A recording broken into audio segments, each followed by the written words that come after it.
I'm back. There was a whole thing where everything froze, and I think it's because it's snowing outside and therefore it's cold. And I was like, oh, I had better go and restart my computer and then not use Google Chrome because Google Chrome sucks up RAM like nobody's business. So then I went back over to Firefox. Anyway, the point is I'm back. Hey, everybody. Freeze frame. That's how computers work. Yeah, just don't say the secret phrase. So we were talking about something. It was really important. What was it? I do remember the secret word on Pee-wee's Playhouse, Scabbyneck. Oh, I do. It was like that. You said the secret word. I know you are, but what am I? Anyway, the point is, don't jinx it. Hey, so I wanted to tell you some things before we started. We're going to be playing Wicked Willow today, because we finished the game the last time, and now we're going to sort of play with like jumping into the different parts of the tree and like finding out how we can change things, like and save some people. Thank you, PH. I did enjoy some Pee Wee Herman back in the day. But before we start, I have a lot of things to tell you. It feels like it's been forever. So first off, the one thing I want to tell you is, guess what our giveaway is for today? Guess what our giveaway is? Oh, you probably already know because I put it in the tweet. It's Wicked Willow. The creator, TF Wright, gave me a code for the game. So we're going to play today, which means we're going to see maybe a little bit more of the things you can do, but clearly you can do more things than what we've done on the stream today. So you can get Wicked Willow. I'm very excited about that. Snow, it's getting down into the 40s at night here, but I know some places it's warm. I need to laugh. How does someone know a rotten dad joke? Next time on City of Light and Shadow, Pee Wee Nazi. You never know. A rotten dad joke. Yes, I do, but they need setups. Like the worst dad jokes need a little bit of a setup. So, like for example, Ice Bunny would say, oh, hey, I'm hungry. And then I would say, hey, hungry, I'm your dad. Right? Because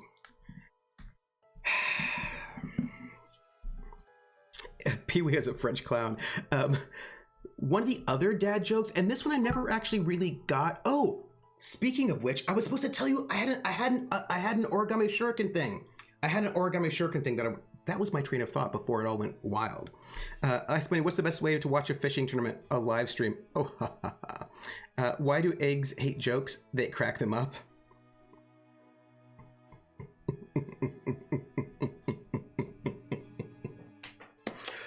You all were going to remind me at the end of the stream today that I need to go and record a little audio bit for Patreon. Remind me. Don't let me forget. Not for people who are on Patreon, but you know when it's for my alerts. Remind me to make a Patreon alert audio. Remind me. What should you do if you see a bra in the middle of the road? Go around because it might be a booby trap.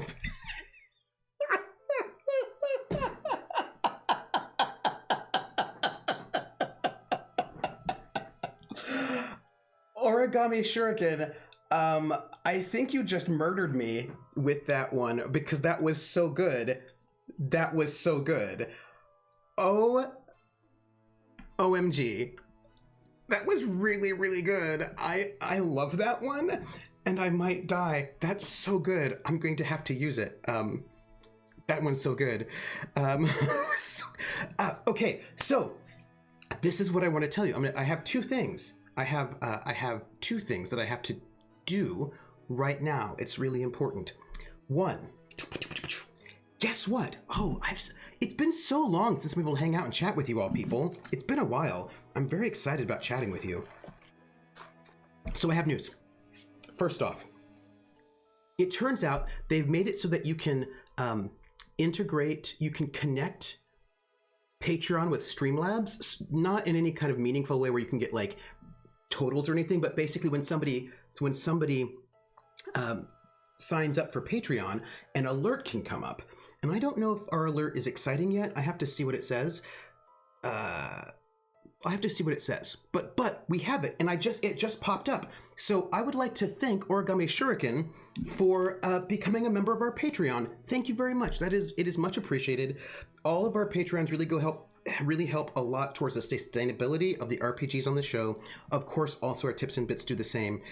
Without you all, it would be much more difficult to do the show because basically I've committed to paying out of pocket for the show, and anything that comes in from tips and bits is helps offset the cost, so it doesn't all come out of my pocket. So it's really appreciative.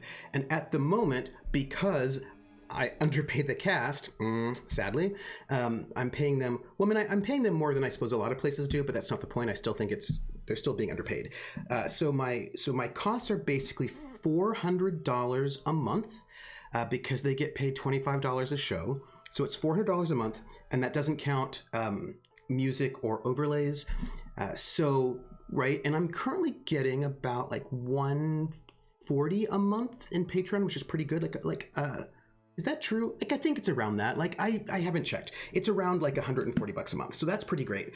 And then tips and bits also really help a lot with that. And so last season, it cost me about $176 to produce that entire 4-month season, which I thought was really good. So only $176 out from my end. There's some other things that I'm not counting. Do you know what I mean? But I don't count those anyway. So hopefully it'll be really great if this season we break even. We will see how it goes. But I will say, generally speaking, that's been pretty awesome. And so I want to thank you, Origami Shuriken, for joining the Patreon. It is much appreciated. The nag about recording added to the bunker. Thank you, Rissa. Thank you very, very much. Thank you. 151. Oh, that's great. That's awesome. That's really great. So I want to thank you all for that. But before I go any further, I have some ideas, but I'm not telling you those right now. Instead, what I'm telling you is, do people build bunkers in foxholes? So here's the thing, Paladin Hulk. One time, I was in the army this one time, and we were in the field, and sorry, I'm just remembering sometimes how things can be stupid. Like, the army was fine, but sometimes things can be stupid, is what I wanted to tell you. And, I have secrets. We had to, build, a little foxhole. It's kind of like a slightly large foxhole near the opening of our sort of, camp where we went out this field training exercise. It was in Korea. We set up this camp, and we had to build they had us build, a foxhole. But kind of like a double wide, like a sort of larger foxhole. And we're like, okay, so we built this foxhole. And then they're like, can you make it bigger? And we're like, okay. They basically made us build a bunker. It started off as a foxhole, and then it became a bunker. Because they don't have a lot of better things to do sometimes. So we just built this massive bunker because I don't even know why. That's Minecraft for you. It is true. Also, I have to tell you this because it was the most ridiculous thing. Foxhole becomes MG Nest, becomes bunker, becomes fortification. Yes, Barontor. All because they thought, I don't know, we had too much time on our hands. But that was not the most ridiculous thing about that field exercise. The most ridiculous thing about that field exercise was that, there was a general who was going to come and visit our site. I don't know why. The general for the infantry division decided to come and visit our site. And so we got this sort of our CO, our captain, in a panic was like, oh, the general's coming. And the general's going to come by helicopter. The general's going to fly in a helicopter, land somewhere, and then walk into our camp, I think from the back. And the captain says, here's the thing about captains. Sometimes they're ridiculous. Do you know what I mean? Sometimes generals are often pretty cool, but everybody else on the officer strand are sometimes not cool. Sometimes they're, oh yes, Barontor. Barontor knows it's gonna be a dog and pony show. That it was a little bit ridiculous. So what happened was, the captain comes out in a panic. It's the general's gonna arrive. The general's gonna land over there, and then gonna walk this way through the woods to get to our camp. It wasn't very far, but they had to the helicopter couldn't land in our camp, and there was there was a clearing, which was the only good place for the helicopter to land. And so then the general's going to walk from the helicopter through the woods to our camp, which was also in the woods. And the captain said, that the woods look too dirty. And the captain did not want the general walking through the woods that looked dirty. So what we had to do was stop our work, which was because we were military intelligence, so we were doing stuff. We had to stop our work and go and sweep the woods so that when the general walked down through the woods, it would not look messy. And we spent like a couple hours sweeping the woods from where the helicopter would land to where our camp was, so that when the general walked through the woods, it wouldn't look messy. And I was just like, oh, really? Okay, well, you know, okay, you know what I mean? Like it's one of those moments where you're like, there's, you know, that's what that is. It's just, I don't. Yeah. Army generals always seem to always like dramatic They do like dramatic helo arrivals. And by the way, the general did not care about that at all. He thought it was a little bit weird, but like, you know, only because people treat rank as if it has value. I mean, it has a sort of value, but I feel like they forget that people are human beings. Yeah. Quick wash the forest. If I was a general, I'd be so mad if I thought someone was making people waste time. Yeah, and the thing is, most of the generals are actually pretty decent and not creepy about things like that. It's just everybody else under them just freaks out all the time, and they put their freak out on us. And I was like, why are you putting your freak out on us? Hey, Kevin, that is not what sweep the woods meant. Mm-hmm. Yes, he made us clean up nature. PH says, sir, if we cleaned our base and made the woods more messy, we could look good by comparison. Mm-hmm. Ice Bunny says, Trooper, I was thinking the other day that a DDR RPG could be interesting, like Good Bay Lenin meets Das Leben der Anderen, where someone, has to spy for Stasi. Yeah, of course. I mean, the thing is, so much, like there's so many great settings that would be amazing for RPGs. I mean, that's one of the things I love about history, is that there's just so many options of really cool things. Barentor says, captains just want to try and make an impression so they are remembered later on, even though they don't realize it makes them look like a doofus. Yep. Wait, is it just the Comb the Desert scene from Spaceballs? Sort of, yeah. Origami says, sounds like the time I was working on an indie film and we had to shovel a bunch of snow, pick all the twigs and leaves out of it, and move it elsewhere for set dressing. Yeah, like, what's up with that? Okay, look, but here's the thing. So PH has just donated 100 bits, and Origami Shuriken has just become a Patreon, by the way, which means I'm going to change our, I have an overlay to change for tomorrow night, but this means I'm going to sing We're in the Money, as sung by Ginger Rogers in the film Gold Diggers of 1933, which means I'm going to sing it in Pig Latin. Except that I want to hold it in this hand because, see, I'm going to tell you a little bit behind the scenes right now. I was reading the Eastern Cookbook.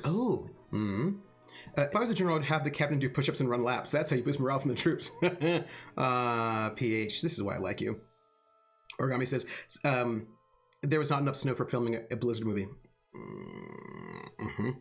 Captain needs to learn which higher ranks are uptight douche nozzles. Yeah, and it's usually not the generals. Generals usually are just like mellow because they don't have much more, they're fine now. You know what I mean? Like, they're good. They hit where they're going. They no longer have anxiety about things.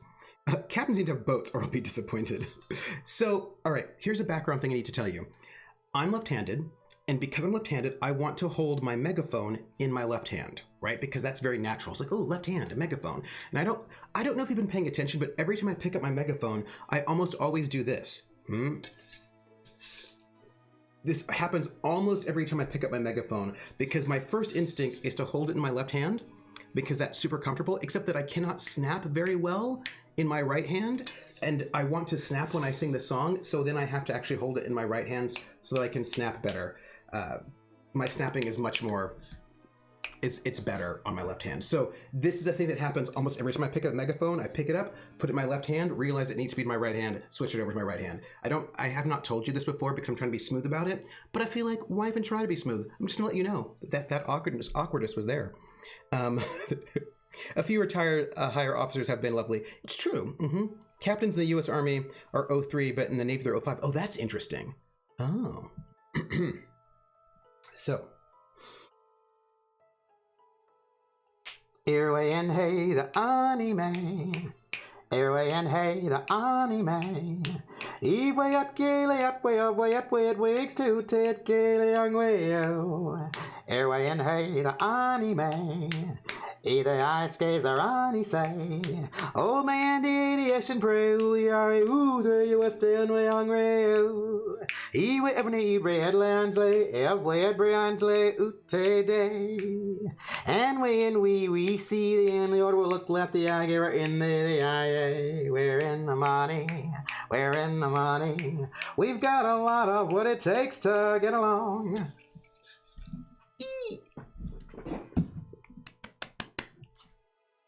Hey, I missed you all. Hey, everybody. And the Coast Guard, yeah. So I get more trouble. You know, actually, majors are always the problem. I find that, so Verum Lumen knows the truth. I find that don't act like you don't already know that. That's fair. But I didn't know they were O5s. I knew they were like higher than regular captains, like army captains. I just know what their rank was. So the thing is that I find captains pretty decent for the most part because they are in charge of a company. They do stuff. They're pretty decent. Lieutenants are very iffy.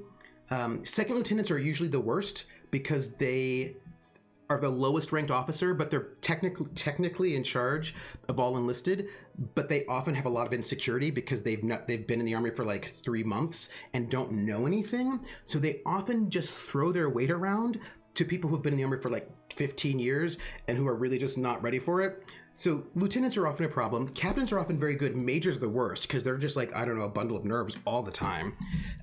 Generals are pretty decent. Yeah, because who wants to work for a colonel? Majors are always second in command to colonels, so they're grumpy. It's true. Okay, so I have more things to tell you. Oh my gosh. They try to throw it. Yeah, I'm like, don't throw it at civilians. Like, what are you doing? What's wrong with you? I don't know what you're doing. So look, I've got things to tell you. Okay. Lots of things to tell you. One, first off, I already told you about the Patreon thing. That was cool. So, you know how I got a camera, right? So that I can do stuff. I got a fancy camera, which you're not looking at right now. This is not the fancy camera. I got a fancy camera, but you know, it was just super, super busy and I couldn't set it up, blah, blah, blah, blah. So I set it up. I set up the fancy camera. It involved me pulling this desk out further than it is because like the desk is, oh, so many things. Oh, I'm so excited. So I got the fancy new camera. It's right over there. You can't see it right now because it's not plugged in because I needed to get a new lens and the new lens just arrived today. So I've got a brand new lens for this fancy camera and I'm going to put it in probably tonight during Critical Role to see how it goes, which means you might see me in the fancy new camera during Colos tomorrow. You might do. So that's exciting. Stupid question. Is it true that when you cannot figure out to lip trill that you do not use your body to support what you do? Are we talking about for trumpet players? Are we talking about trumpet players? I don't know. So, right, cameras all set up. Like I had to get all sorts of weird random pieces. I had to get it. Basically, I had it. There were a couple things. I set it up. It came with this tripod here, which turns out was not great because it's too low, because it's not very tall. So then the camera's all looking weird. So I had to get a monopod. I got it. It arrived like just a couple days ago. Set up everything. It's great. I learned some stuff. But I need a new lens. I have the new lens. I'll set it up. It's great. I'm really excited to see what it looks like. For Coke is better. For singing warm up. I don't know if that's true. Also, I ordered new bulbs for my backlight, right? So you can see that I've got these new bulbs, right? And I can change the color to like, there's like a purple. Oh, now it's red if you want it, right? And I can go to a yellow if you like. I can go to a green and get like things in between. Although personally, I sort of like the blue best. Kind of like a purple is sort of what I like about that one. So like maybe like a little like that perhaps. So right, so I got a purple light, so that'll be cool. I like a little like mood lighting. I got a little a little light bulb is what I got. I got a light bulb. So I can be a full-time gaming streamer now because I got like a purple light. Right, the backlight is no longer a searing white mass. Exactly. Now it's sort of pleasant. It is also in between those bookshelves, so I don't think it doesn't spread out across the entire room. But whatever. So that's cool. Let's see what else I tell you. Okay, so I got the camera. It's set up. I got a tripod for it. It's set up. I got a new light. That's exciting. I actually got a different microphone than the one that I have right now, but I cannot set it up yet because my mic stand has not arrived. Everything else has arrived, but the mic stand has not, so I'm just waiting on that, and apparently it's going to be here tomorrow. We don't know if that's true. We will see. So all of that has happened. Let me see what else I wanted to tell you. Yes, I need to tell you something. Don't get mad. Don't get mad. Don't get mad, but I have to tell you something. Oh, you have one of those behind a shoji screen and you're nice. Okay, so here's the thing I'm gonna tell you, but don't get mad. So tomorrow is City of Light and Shadow episode 15. What? Pretty amazing if you ask me. I'm very excited about it. And we have our guest, JF, Jules, is back for the next episode, just in time for a heist and people being shot and all of that sort of trouble. So that's exciting. You're going to tell me you're going to... Oh, Krellin, I am not going to stream Cyberpunk 2077. That is not a thing that I'm going to do. I'm also not going to buy Cyberpunk 2077. People can do what they want to do. I'm not doing it. Now you have to link it to chat so we can make your background rainbow and pink with glitter. Wait. So Jules is going to be there. Now, I just found out that Stiver may not be able to make it tomorrow. I got like a 5-person overlay, like a 5-player overlay. That was Iffy. Iffy was so lovely to make the 5-person overlay. So now I do have that in case we have 5 people. And I was going to like do it for the first time, but Stiver may not be able to make it tomorrow because his internet is out, and they said that they would fix it sometime between 4 p.m. and 8 p.m. tomorrow. So he doesn't know if the internet will be fixed by the time game starts. So we will see. I want more Stiver too. It's fine if he's not able to make it. He just got shot in the chest real bad, so he'll probably be unconscious for a while. Is all I'm saying. But I hope it's fixed. But I don't know. So I have to tell you the thing that might make you mad, but don't be mad. I mean, you can be mad if you want to, but don't be mad, but you can be mad if you want to. Like, really, you know what? I'm not the boss of your feelings. Have whatever feelings you want. All you need to do is change scenes. So we have our finale, not tomorrow, but in a week. Friday in a week is our finale, the 18th. And there's going to be something a little bit irregular with our finale, and I just want to let you know a heads up. Barontor's already mad. So tell him he's not supposed to nearly kill Tenga just because he's having internet trouble. So here's the irregular thing. Our finale is scheduled for the 18th. And I'm really excited. And we have... Wait, did life give us lemons? Because if life gave us lemons, I'm gonna get mad. Would you be happier if it gave you limes? This is a question I have. So, we had it all set up. Hey, Super Rave Monster! We have a really, really cool surprise for the finale. There's a really cool surprise for the finale, which I hope you'll like. I've been really excited about it. It's not super big, but I think if it all works out, it'll be really, really cool. However, what if Tango dies, he'll come back as a character named Waltz, and he'll also be a German, because Christoph Waltz. Anyway, so the point is, here's the thing. Dot, her brother is getting married. So she cannot be at the game on Friday because her brother's getting married, and apparently that's important. Not mad about it.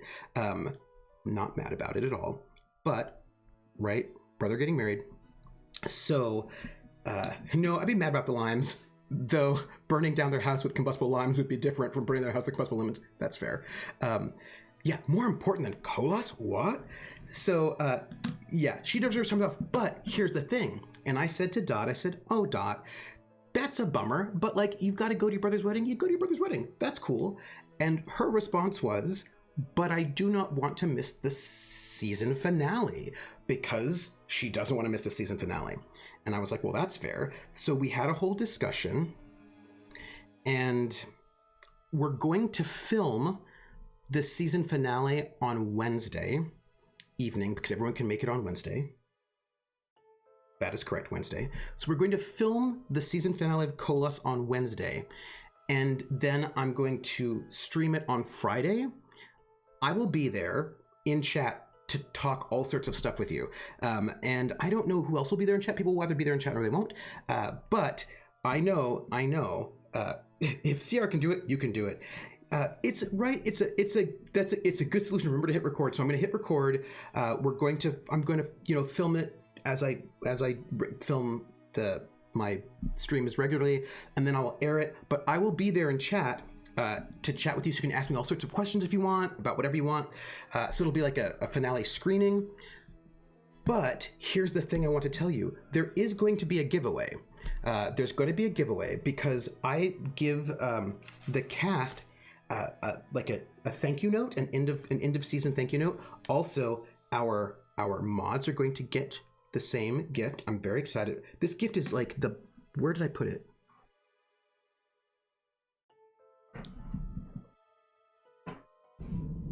Where did it go? Well, that's not going to be useful. Where did it go? I wanted to show it to you. Maybe it was a secret. Pretend like, well, just we're not going to think about it right now. It's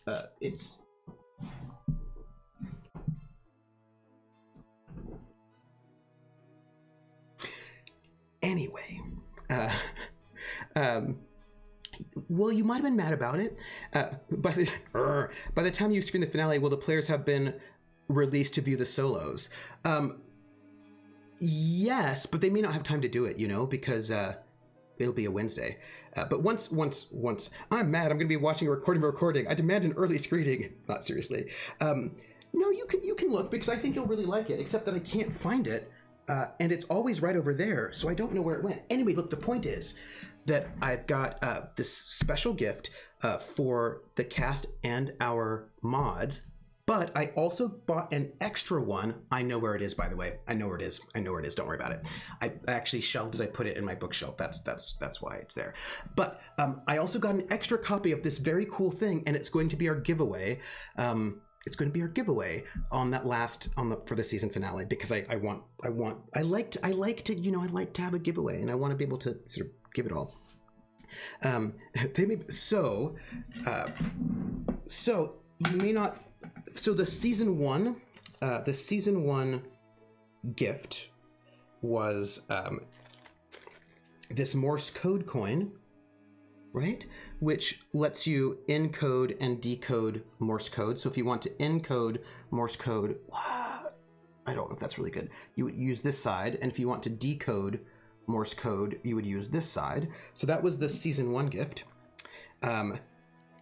What you got, you got to give it to your mama. Yeah. So this is, I got a present for the whole cast. It's a secret. Don't tell them. They don't know what it is yet. I haven't mailed it off yet because I have to write my thank you notes. But I want to mail all the gifts off tomorrow, so that hopefully they'll get it by our screening on Wednesday. But this, I'm going to tell you, it's a secret. It's a secret.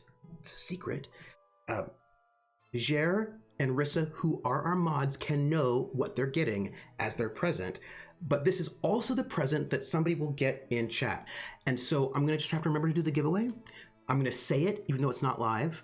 And then when I'm in chat, I'm going to type the winner, and we'll see what Nightbot says. Okay.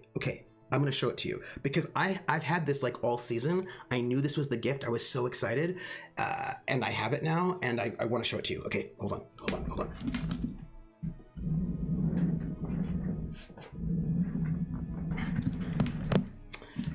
So exciting. Okay. So let me let me tell you. Are you ready? Are you ready? Are you ready? Are you ready? Oh, there's a song there. Are you ready? There's a song. What song is it? I don't know. I can't think of it right now. Okay. This is so good. This is so good. I'm. Are you ready for some football? Okay, are you ready? The Special Operations Executive Manual, How to Be an Agent in Occupied Europe. This was published in January of 1943, this is one of the training manuals that was given to SOE agents when they were going through their training to learn how to be an agent in occupied Europe. And this is basically a reprint of the actual manual. And it has got in it, right, security talk, cover, interrogations, knowing your enemy, how to do surveillance, the cell system, like how do you put together cells and security on cells, selection of dropping points and the arrangements of reception of agents and stores by air, enemy forces, German counter-espionage, intelligence reports, sabotage of enemy road signs, morale warfare, passive resistance, codes and ciphers, letter opening, disposal of your parachute, subversive organization exercise, treasure hunt, fieldcraft. And so the whole thing is basically a manual on how to be a really good agent. And I thought, yeah, right? And okay, and I'm just gonna note that PH just said Dot will flip her shit, and she will. She will. And it's this, let me see if there's any really good images in here. Probably not. I have a lot of SOE stuff, and this one I thought was the coolest. And on the inside, right, it's just a very, like, it's, like text like that, right? But it's the whole thing. And so I thought this was, I've got a couple other manuals of a couple other different things. Like I've got one on like demolitions and whatnot. But I just thought this would be so cool. I thought that they would love this so much. And, do you know what I mean? And by the way, I don't know if you noticed this, right? So this is it, right? If you didn't pick this up, that's Morse code, SOE. So right here, the little divider line is actually Morse code for SOE, right? So, right? How cool? Don't tell them. I want it to be a surprise. You all can know, but don't tell them. Sabotage of enemy road signs like end of season 1, right? So how cool is that? And I just thought that Jer and Rissa are such amazing mods, and I really appreciate them very much, and I wanted them to have a copy too. And then I want somebody in our audience to also have a copy. But I just want you to know ahead of time that I'm gonna give it away. Even though it's recorded, I'm gonna be there so I can type in the winner, and then I can send it to you as well. Yeah, the SOE are nerds. They are nerds. They're super nerds, right? So yeah, so I just wanted to tell you about that really cool gift. I've been sitting on it all season, and I've been so excited about it, and I'm really glad to be able to tell you now because, we're basically almost at the end. So there were other things I wanted to tell you before we started playing, because I did. Let me think. What else? So I wanted to tell you about the very cool, look, tell me that is not super cool, right? Tell me that's not cool. That's the coolest. And it's this short little book. It's not super long. It's like 150 pages, but like they're really small pages, right? So that's cool. I would have loved to work out how to hurt the Nazis, how to pull out the bottom brick, right? Yes. So that's, it's not cool, Trooper. Why do you want us to lie to you? So there's that. I'm pretty excited about, and I've got a bunch of different. Hold on, I'll show you. This is for everybody, but I've collected things. Hold on.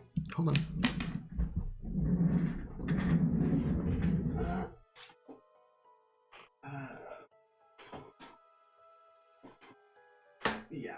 Okay. And I feel like nobody should be worried about me. Like the FBI should not be worried about me at all. I think it's like there's nothing worrisome about me. No one should be concerned about my behavior or what I buy on the internet. Like not at all. So right. So I've got a couple of different handbooks from the War Office, the British War Office. So I have how to use high explosives, the Partisan Leader's Handbook. This would be more for Mother Courage. Operational Stores Handbook. The Art of Guerrilla Warfare, also for Mother Courage. And then this one I got because I wanted it, because I thought it would be very cool. This is All In Fighting by W.E. Fairbairn. What? Come on in my house, come on. Come on in my house, come on. Come on in my house, I'm gonna give you candy. Somebody's Come on in watching my me. house, I'm gonna give you everything. Boo ba doo ba doo boo boo ba doo ba doo boo boo ba doo ba doo boo ba doo ba doo ba doo. Hey, thank you for the raid, Pumpkinberry. How are you? We were just talking a little bit about World War II. But Somebody's also, watching me. I always feel that somebody's watching me. I have no privacy. Whoa, I always feel that somebody's watching me. Tell me, is it just a dream? Somebody's watching me. Thank you for those follows, Zintier TV, Zelda Quinn 7, and Astral Tides. And also, PB, how are you doing? What were you up to? What were you streaming? What were you streaming? Tell me how it was going. I want to know. So much, PB. Welcome in, Raiders. Hey, Raiders. PB is emotionally a wreck. Somebody's watching me. That means, Final Fantasy VI. Oh, yeah. You know, I've heard that Final Fantasy VI is the one that makes everybody cry. Also, all you people raiding in, you just have to know. You just have to know this is not a raid. It's not. Oh, we just have a new sub. Odious, I would like to thank you for that sub. And you know what that means. When we have a sub, you know what that means. It means the name game. The name game. Come on, everybody. I said, now let's play a game.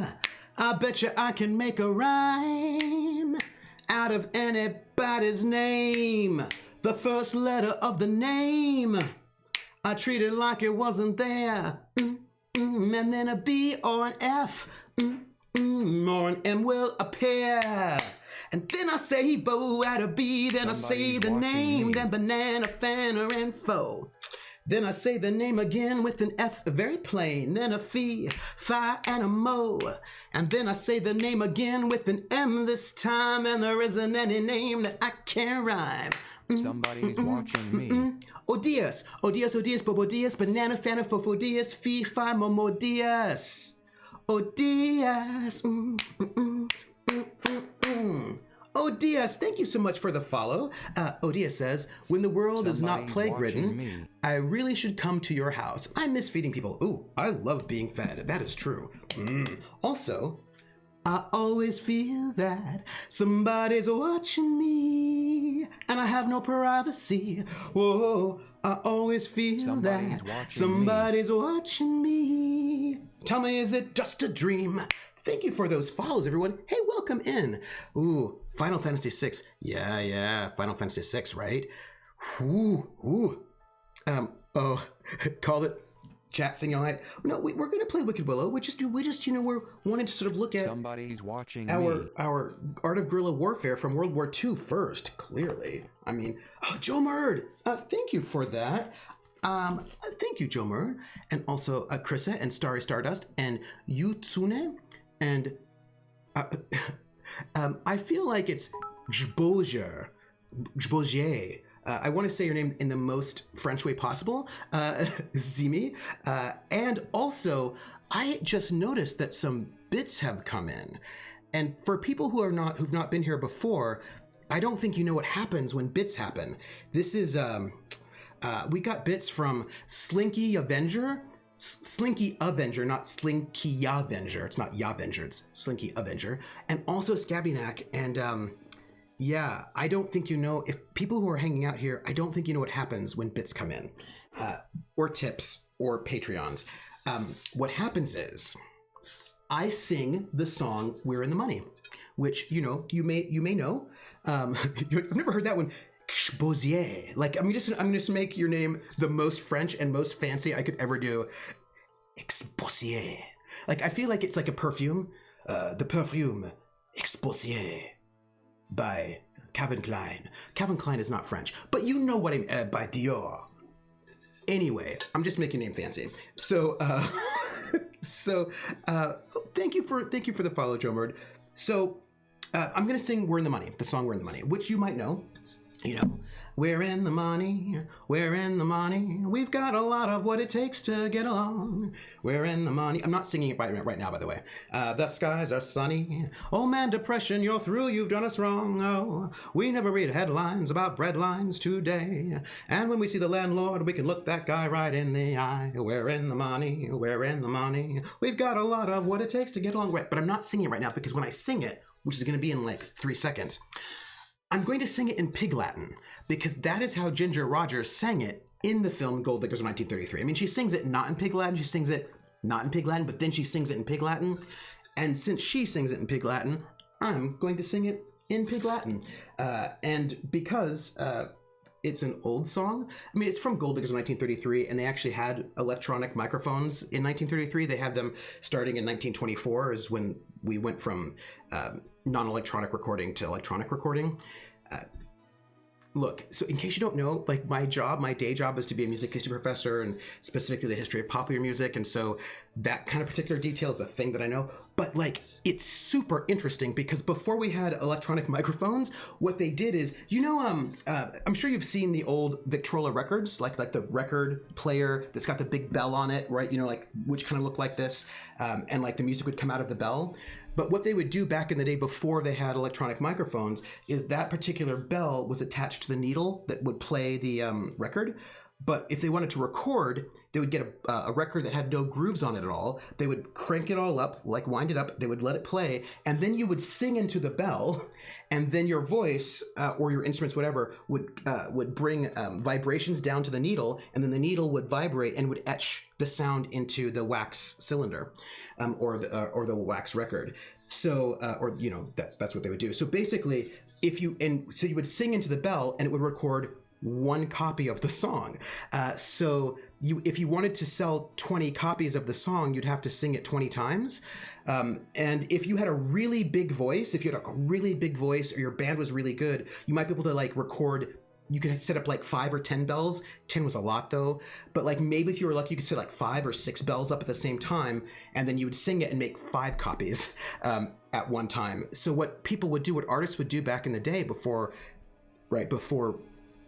in the earlier times is that they would, if their record sold 50,000 copies, which was really, really good, that means they probably sang it 10,000 times, right? So the artist would come into the studio in the morning and they would sing the song nonstop until the end of business day, right? So they would just sing it over and over and over and over and over again. They'd go home, the next day they'd come back into the studio, and then they'd sing the same song over and over and over and over again. So a lot of the early artists of the early like the 1890s, 1900s, they didn't have that many songs because they just recorded have a big hit, and they would record the same song, like thousands of times, just thousands of times. That's how they did it. So that's like a super cool thing. So that said, now I'm going to sing in thanks to those bits. I'm going to sing We're in the Money in Pig Latin. Earway and hey, the anime.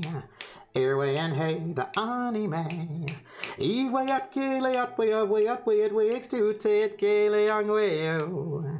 Earway and hey, the anime. Either I skays or any say. Old man the 80 and pray we are a woo through you stay on way young rayo. Ewe ever eat bread lands lay, way at brands lay ute day. And when we see the end the order will look left the I get right in the IA. We're in the money, we're in the money. We've got a lot of what it takes to get along. Thank you for those bits, everybody. Thank you for giving me an excuse to sing in Pig Latin because who does not want to sing in Pig Latin? I mean, I do. That's a thing that I want, is in my life. Yes. Okay. So what do we got some people. Yeah, I always chat when I miss a couple of streams. I feel like I walked into a very theatrical acid trip. Maybe that's it. That's entirely possible. This is very possible. The new essence, exposition.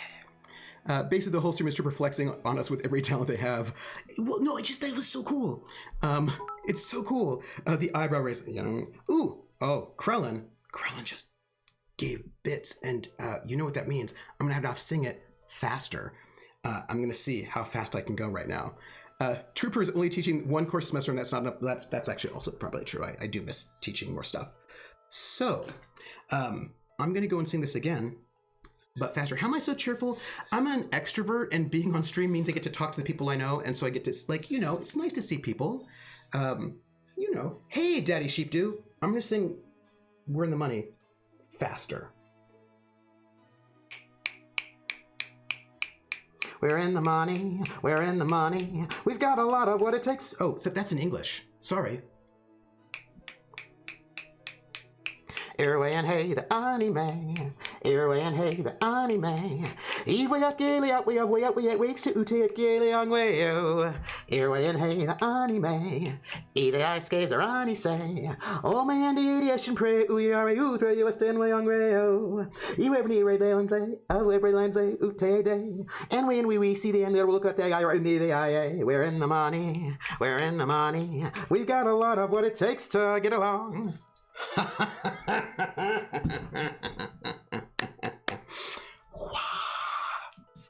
Ooh, that's exciting. That's exciting. Yeah. Woo. Hey, everybody. So we're playing Wicked Willow, which is a visual novel, and we played through one playthrough, but once you start the playthrough, you can actually start again and get you can change the story, how it works by jumping into different decision points, and the changes you make will then carry through. So that's very exciting. And yeah, so I was just saying that tomorrow we have episode 15 of City of Light and Shadow, the French Resistance campaign, and then the Friday after that will be the season finale, and we'll have a giveaway of a really cool manual on how to be an SOE agent in occupied Europe in case you travel back in time and you need to do that. But don't tell the cast because they're also getting copies, but they don't know about it yet. It's a surprise. But I'm going to mail them off tomorrow after I write my thank you notes. And, I should say, what are we going to do? Thank you, Astral Tides. I should say, what are we going to do after that? Well, no guarantees yet. There was a question about season 3 of Kolos, and I spoke to the cast, and it looks like we are good to start season 3 either January 29th or the first Friday in February. And that's going to basically be either we'll do we might do a session 0 offline for that January the 29th. And if we do, then we won't stream it, of course. We might just do like a new session 0. We might not, we'll see. So we'll either stream on the 29th or the Friday afterwards. But I am going to do some streams in the meantime. Right after the 18th is the 25th. I may not stream on that Friday the 25th. I might take that Friday off, but I am going to stream in January. Now you might ask, what am I going to stream in January? What are you going to do in that month when Kolos is off? It seems so mysterious. Well, I had a conversation with someone whose name I will not mention, but their name is AJ, about if he might have time to do a Cthulhu Confidential. And so we might get another Langston Wright. This is what I'm aiming for, another Langston Wright adventure in January for Cthulhu Confidential. So that is my goal. So my hope is that we're going to get another, and again, Cthulhu Confidential lasts 2 to 3 sessions. So I'm thinking we're going to get a nice January Cthulhu Confidential, and that's really exciting to me. And so that's what I'm going to stream in January. It looks like we're going to do Cthulhu Confidential. We have to do scheduling still. Scheduling is still, he's up for it. It's all about scheduling. Hey, TF Wright. Oh, I'm so glad you're here. And then I am planning, and I'm planning to do this sometime, maybe December. We're going to see how it's going to work out. There's some scheduling things to do, but I would like to run the GURPS Arena for you all, where you can all sign up. in like December or January, like basically in between the end of Kolos season 2 and season 3. I want to run a GURPS arena for you all. So I'm working on that, is one of the things I'm sort of getting ready for. Grades are due the 21st, and once grades are done, well, once I finish that grading, I'm going to have a lot of good time to get all that ready. So get ready for a nice GURPS arena, which will be in December or January, probably. The website for Kolos is doing really well, and it should go live for everybody before season 3 starts. Patrons will probably get access to it earlier just to look at it if they want to see it early. But it will go live for everybody before season 3 starts. So basically, there's a lot of great stuff happening. There's a lot of really cool and exciting things happening, and I just want you to know it. Hey, Furious 320, how are you? Yeah. So now I will note that the 25th is Christmas, but I don't do anything for holidays, Ice Bunny. So it's not like I am busy. You know what I mean? Like, I'm gonna be here. I just probably won't stream. I mean, I'm gonna stream on Thursday, Christmas Eve. Like, you can hang out with me if you like. You don't have to.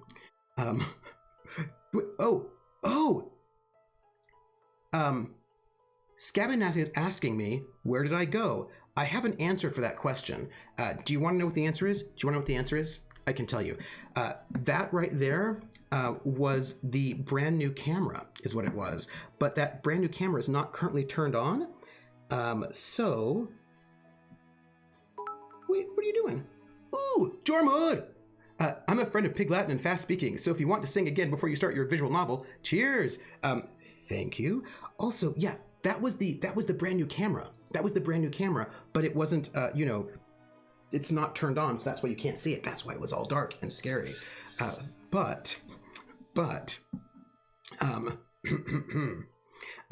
Daddy Sheepdew says there's usually a period of Christmas where everyone ends up sitting around with nothing to do and looking for entertainment. I find that is true. I might do something, but we will see. It's all up in the air. But don't tell me how you turn on your new camera. Oh no, it's no.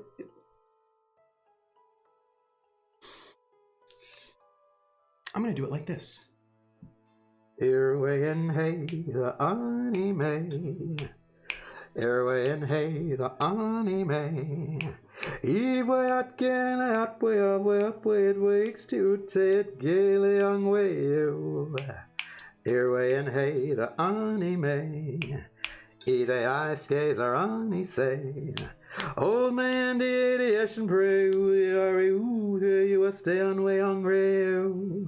We ever eat red lands lay, of way at Brian's lay, ute day.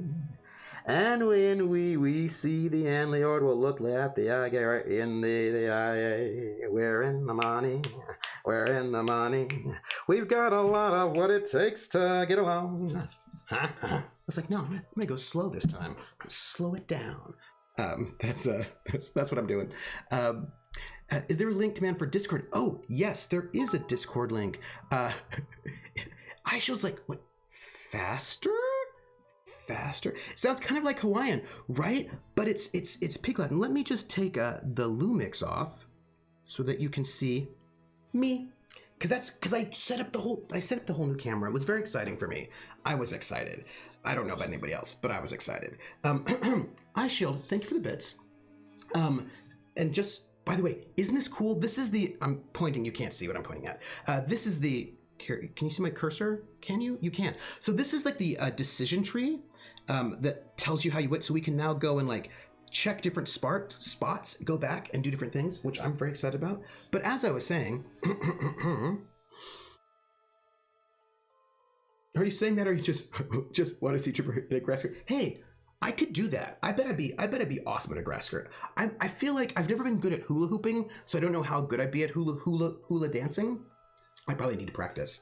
Oh, by the way, TF Wright is the creator of this game. How is that? And TF Wright, they gave us a giveaway code. So we're going to give away a copy of this game because they were so really nice. Airway and hey, the anime. Airway and hey, the anime. Evoy at gilly up, we have weeks to a kill and way.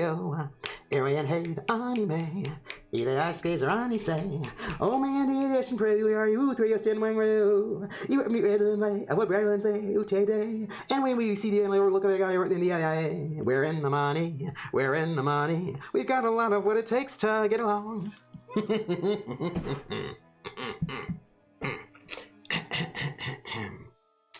And so, so awesome, so awesome. All of you are so cool. All of you are so cool. Yes, and so if you want to ask any questions about the game, Wicked Willow, you can ask TF Right, who's right here. Hi, Shield. Now in reverse. I don't know if I can do it in reverse. That would be very difficult. I wonder if we, by the way, I wonder if we load Save the Trees, if we will go back early enough to change what happened, or whether or not we won't. This is my question. I wonder if we do that, if we can, because we made a potion last time. Oh no? All right, okay, so no. So I suppose we have to go back to loggers and try that. So I would like to load this last checkpoint. If only the trees could fight back. You have to find new innings to have things. Oh, I see. Okay. All right. We have to find new innings. iShield, I'm thinking about this in reverse. I want you to know that right now my mind is thinking about how to do that in reverse. Do not think I'm ignoring you. I'm thinking about doing it in reverse. I'm thinking about how I would do it in reverse. And you just have to know that right now my mind is doing that. This is what's happening in my mind. Just so you know. Wait, that's it. I can make the trees come to life for a bit. Defend themselves. I'm so worried about this choice because it seems like such... Maybe you could turn them into monsters. Oh. Like them loggers. I'm so worried about this, but we're going to do it. But I'm worried. That would be very wicked witch. I love it. Glad you're here instead of Avery. I'm sure he'd want you to chain yourself to a tree like some hippie. Somebody's watching me. I always feel that somebody's watching me, and I have no privacy. Whoa, I always feel that somebody's watching me. Tell me, is it just a dream? Thank you for the follow, Quick the Boy. So again, That's actually not a bad idea worried either. about it. That would get them to stop without hurting them. And you're right, Would Avery it? would certainly like that. I don't know. You think the safe bet is chaining yourself to a tree and standing in front of a chainsaw? Oh, come on, Willow. You just want to do the theatrics of tying yourself up, eh? Let's just do the spell. I feel uncomfortable with this. The spell would be safer for me. And probably for the forest too. But more dangerous to the loggers. Right, yeah, I know. Shadow's saying do the spell. Avery would tell me to do the protest. Yeah, I know. And of course, Tanya told me this might not go well. Yeah, and I feel like big magic where you turn trees into ants and they start eating loggers is like not subtle magic, and I feel like you're gonna get in trouble. Oh, fuck. This is a tough one. Look how it worked for Arthur Dent. Yeah, I know. Yeah, okay, look. We're going to use magic to scare away the loggers, but I'm concerned that it's a super bad idea. I just want you to know that if it goes really badly, I knew that it would. Tanya said just rushing want you to know. in wouldn't go well. Yeah. So let's try to engage at a distance. Okay, Sounds good to me. I'm listening. I'm really worried about this. That sent him running. All right. Looks like we saved the forest. And now Lydia's gonna show up and she's gonna murder us. But, Shadow. Yeah. I mean, there's always risks with my powers. Yes. You just used them without a hitch. I don't believe that. I just don't believe that. But still, Shadow. I know. I'm concerned. I suspect that the logic tree path that ends in magical nuclear explosion. Wait, what's this? I make one little suggestion to resurrect an old Senate tradition, and now Trooper's playing a video game? See how it happens? Let's not talk your friends into eco-terrorism. Are you sure you want to do this? I'm very concerned. I'm as sure as I've ever been about anything, Willow. I'm very concerned, everybody. I don't know how this is going to go, and it makes me nervous. Okay. Here goes nothing. Oh, it worked. Willow, you did it! What? Is that apparently? wasn't an option. I think you have to go and, yeah. Oh, hey, first off, let's note he's wearing some really nice pants. I like the stripes. Those are very cool. It's a nice, this look is quasi-late Victorian.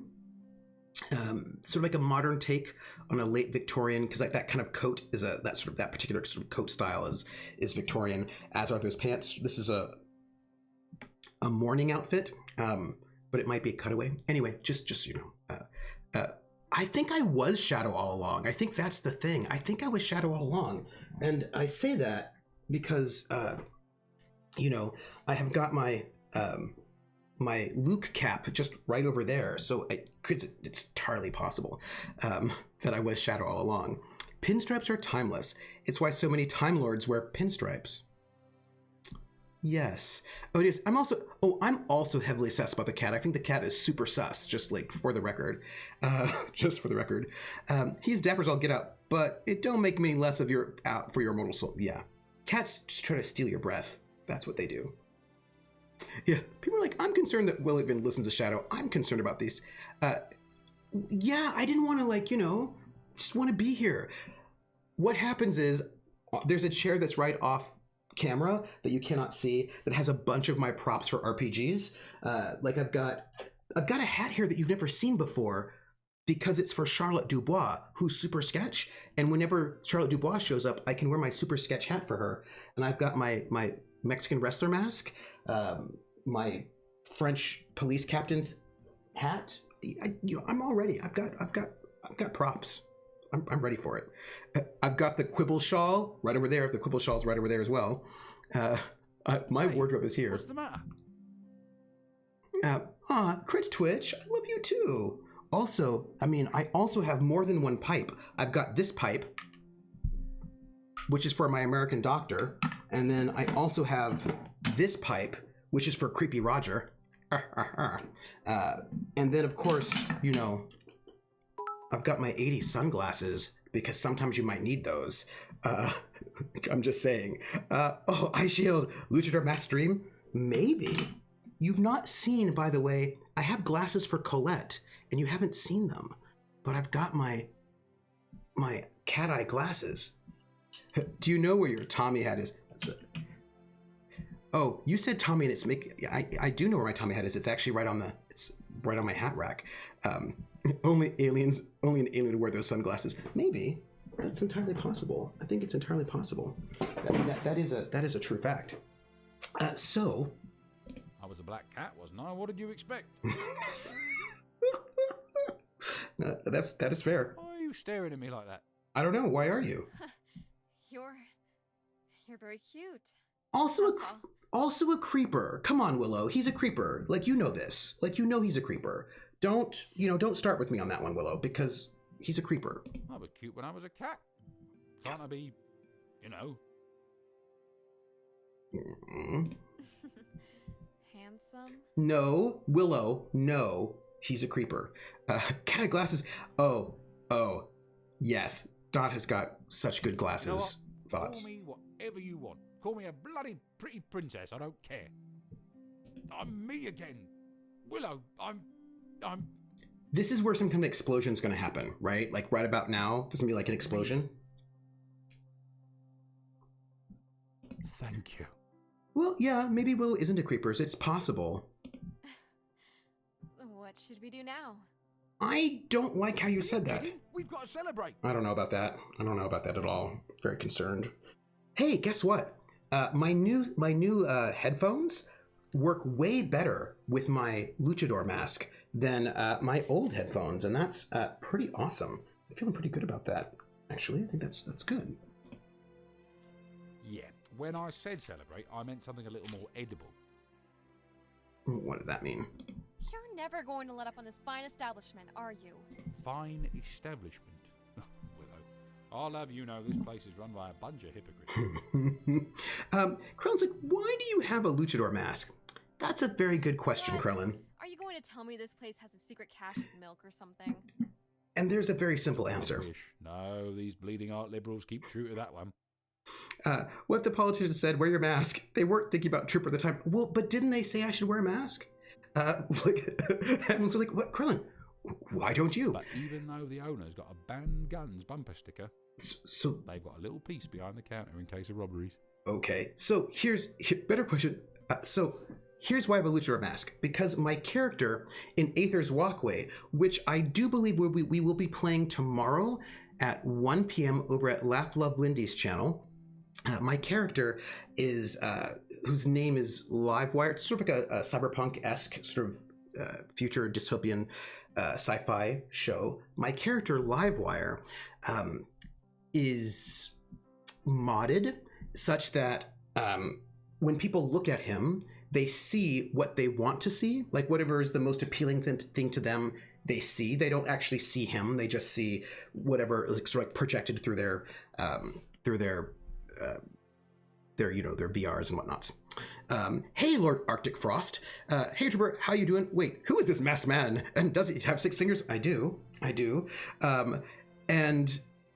So he's always looking like something different. Like to every single person who sees him, he looks a little different. He looks like a completely different person. He might look like, Danny DeVito over here, or he might look like just all sorts of different people. But here's the thing. If you are not modded, although, Krellin, there are white guys from Mexico who might wear the luchador mask. And because if you do not have mods, if you're not like looking through VR and all that, because all of his ability to sort of like mess with you is through technology. So if you don't actually, if you're not teched out, then you can actually see what he actually looks like. But he faked his death and is on the run. So he wears this luchador mask underneath his hat. Right, so he's usually wearing a hat as well. He's usually wearing this hat, as a matter of fact. This is his hat. So he's usually wearing like a hat and the luchador mask, so that if you don't have mods on, you still don't know what he actually looks like, because he faked his death and he's on the run. That's why he wears the luchador mask. That's his story. The only problem, of course, is that he on your right or left hand? I think my right hand. So here's the problem. He was almost engaged at the time that he faked his death, and he did not tell his almost fiance that he faked his death. So that's awkward. Awkward. That's all. For real? That's unbelievable. Critwitch says, what little bit I caught of the 2-player was really fun. Makes me want to watch it, but man, I can't. Oh, you totally should, Critwitch. You can do whatever you want. I'm not the boss of you.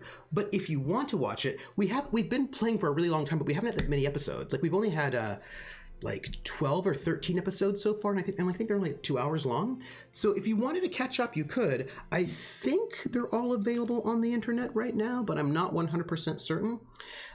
But so that's like a cool thing. It's been very fun, and I hope we can finish that 2-person thing. Is all. Lazy atheist who wears a cross. Mm. Hey, that doesn't make me a hypocrite.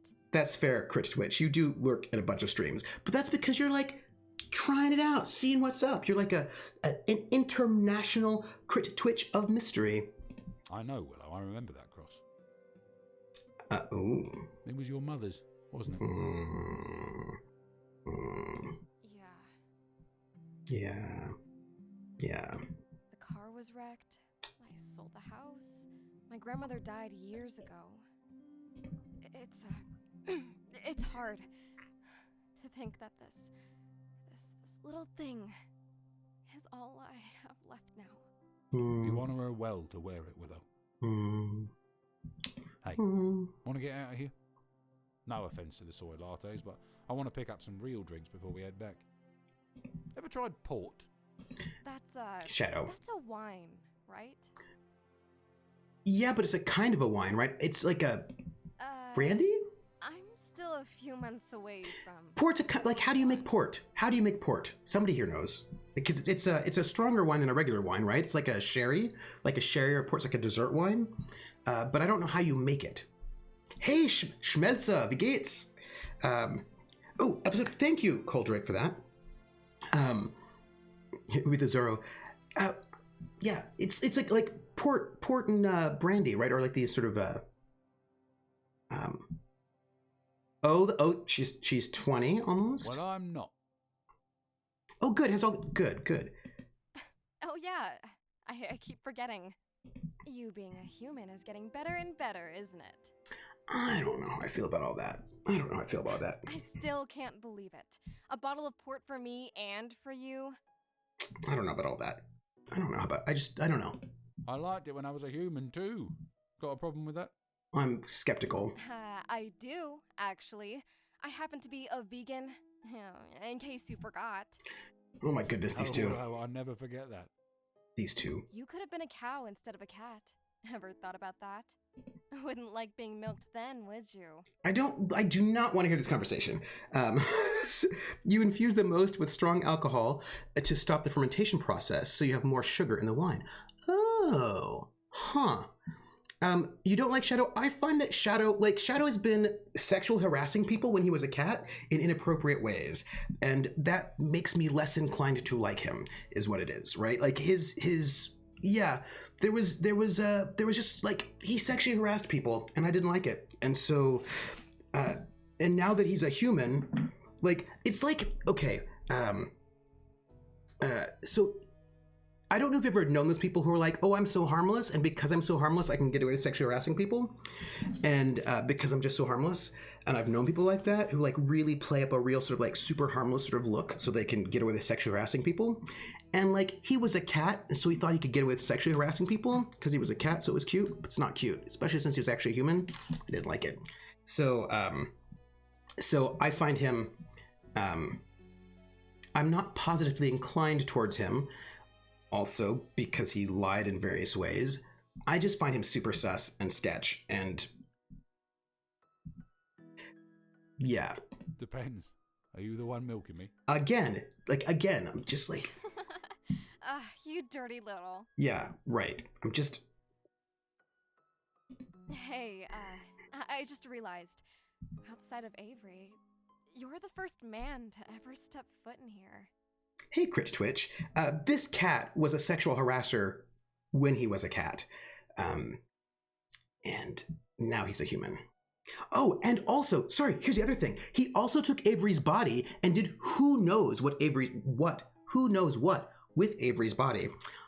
Super disrespectful of somebody else's body. So like, I am just, I'm not positively inclined towards Shadow because he's disrespectful to Avery's body. It's just sketch all around. Avery hardly counts. And again, that's rude. Hey, he's my friend. That's all I'm saying. I'm just saying. Trust me, Avery wouldn't. Right, because Shadow knows, but... Oh, never mind. I guess you're right. It is odd to have me as a man here. Yeah, Shadow's gross. Perhaps I can make you more comfortable if I acted like a cat again? Nope. Shall I scratch up the furniture? Ugh, no. Or curl up on your lap? No. Oh, you wish. And now I'm wondering what TF Wright thinks of this Shadow critique. TF, what do you think? It feels so good just to stand here and laugh. Yeah. I don't want to worry anymore. I just want to relax, live it up, travel. I mean, she seemed to be in a good mood. That's nice. You're from England, right? Where'd you get that idea? I agree with the critique. I wanted each of the characters to be flawed in different ways. Yeah, and I just think that they're like, what I imagine is that everybody has different, tolerances for different flaws. Do you know what I mean? Like, so Avery is a little bit too passive, but that's not a flaw that bothers me because she's not hurting anyone. And yeah, well, she can always look for the bad stuff in the paper tomorrow. Mm-hmm. Why'd you come to America? It wasn't my idea. Whose was it? My father's. I don't think I've ever heard you talk about your family. Also, how old is he? Ever thought there might be a reason for that? Yeah, how old are you? Shadow? Question. I just thought... Are you like 40? You just thought that since you felt better talking about your past, I might want to talk about mine. He sounds older. He doesn't look super old. I don't specify an age, but yeah, he's older than Widow. that's such a bad idea? Like, is he vampire old? I suppose I've heard worse. Voice is 36. Hey, all right. I was paying around 1880s, which would, putting on an older voice is all I'm saying. No younger than the 1920s. Vodio Dodo, which would make him then, like 100 and some. Human to cat year conversion. Maybe that's what it is. There's like a human to cat year conversion. Spill. I'm waiting. My father was a great man. At least that's what everyone said about him. An MP who cared about the common people, stood up for traditional values, all the usual stuff that's said about those kinds of men. And your mother? A maid, most days. Interesting. What about the other days? What do you think, Willow? I don't know. Sounds like maybe your mom and your dad weren't married? She never told my father. Hmm. Never gave him a chance to do the decent thing. Interesting. At least that's what I thought growing up. But I only knew who he was from a collection of newspaper clippings. I guess it's something else me and Tanya got in common, eh? A collection of newspapers. Why do they use the paper as liner for kitty litter anyway? Do they think we need something to read while we're doing our business? I think it just makes it easier to, like, get the poop out. Mom's name was Dalliance. As far as I know, you were, the only cat that could read, so, no. No, I don't know. But you're straying off topic. He's avoiding. Do I really need to finish this story? We're having such a nice time. Well, I suppose you don't have to, but... Great. How about I play us a little guitar? I just... Unless you'd like for it to remain purely decorative. Okay, finish the story, or I'll turn you back into a kitty. That would get you in trouble, magically. Yeah. Fine. After my mother died, I finally went to meet my father. And he was a sketch. But he was embarrassed by my existence. Right. I was proof he had committed a moral failing. So a mongrel, as he called me. Rough. Dad does not sound like a good guy at all. Willow, I was a beast long before I ever became a cat. No, you weren't a beast. Your dad was racist. That's different. What did he do? Told me he'd give me money to leave the country. I didn't want to take it, but I just wanted to know him. Yeah, he's multiracial. He made a comment earlier about, like, being a black cat. But he clearly didn't want to know me. I figured I could have no real relationship with the man. Or I could have no relationship with him and have some money. That's fair. Yeah, white dad, member of parliament, black mom. Who was a maid. So that relation was probably a little bit sketch in terms of power dynamics. Because your story of losing your family, is it? But you see why I was sympathetic to your situation. Yeah, I do. I know that Tanya don't really care about me. She's just using me. Probably. But it felt good, you know? To actually be important, wanted for a change, to be useful, you know? I know exactly what you mean. I mean, that's how I got sucked into this whole thing, too. Which happened a lot from the 1700s on through the 20th century. So again, Coldrake, he could be from the 1700s. We don't know. I mean, it's entirely possible that he's a vampire. It's not been confirmed or denied. TF is in chat and has not confirmed nor denied that Shadow is secretly a vampire. Again, like, see, not right there. Just not even, just, I'm just saying. I wanted to help Tanya, to help Avery, and you. Yeah, I know, Willow. At first, I thought I might not have a chance with you. I thought Tanya or even Lydia would catch Oh, I do not want you two dating. I'm not in charge of you. You're in charge of you. Willow, you can do whatever you want to do. I don't like it. I don't think you should. Lydia? Ew. You don't have to hide it, Willow. I know who you are. Then you know I sometimes like guys too. Yeah, but I would hope you'd have slightly better taste. I know, it's just... How How does that work exactly? Does it depend on your mood or what? Sometimes I feel like oysters, sometimes I like snails. Somebody's watching me. I always feel that somebody's watching me, and I have no privacy. Whoa, I always feel that somebody's watching me. Tell me, is it just a dream? Bow. Thank you so much for that follow, Skirus. Thank you so much. By the way, I'm still thinking about singing We're in the Money backwards in Pig Latin. How I would do it. I think I wouldn't reverse the letters. I think I would reverse the orders of the word. So that would be a lot of thinking on that part, because I've gotten into a rhythm, so I'd really have to I'm gonna attempt it though. Just want you to know. Yeah, oysters and snails, that is a reference to Spartacus, by the way, which I totally picked up TF because Spartacus, right? Yes. That's all I'm saying. Follow. Shadow is a human. It has the same tomcat instincts as when he was a cat. Mm-hmm. Come on, Will, you know you're physically attracted to Lydia. It's just because she's a horrible person that wants to destroy the world that you don't like her. That's fair. I think that's true. Are you out of your mind? No, it's just based on the person. Just like you. I mean, you're not attracted to every woman you see, right? I don't know that about him. Right? Pipe emote? Hey, nice weather we're having. See, today, right? This is what I'm saying about Shadow.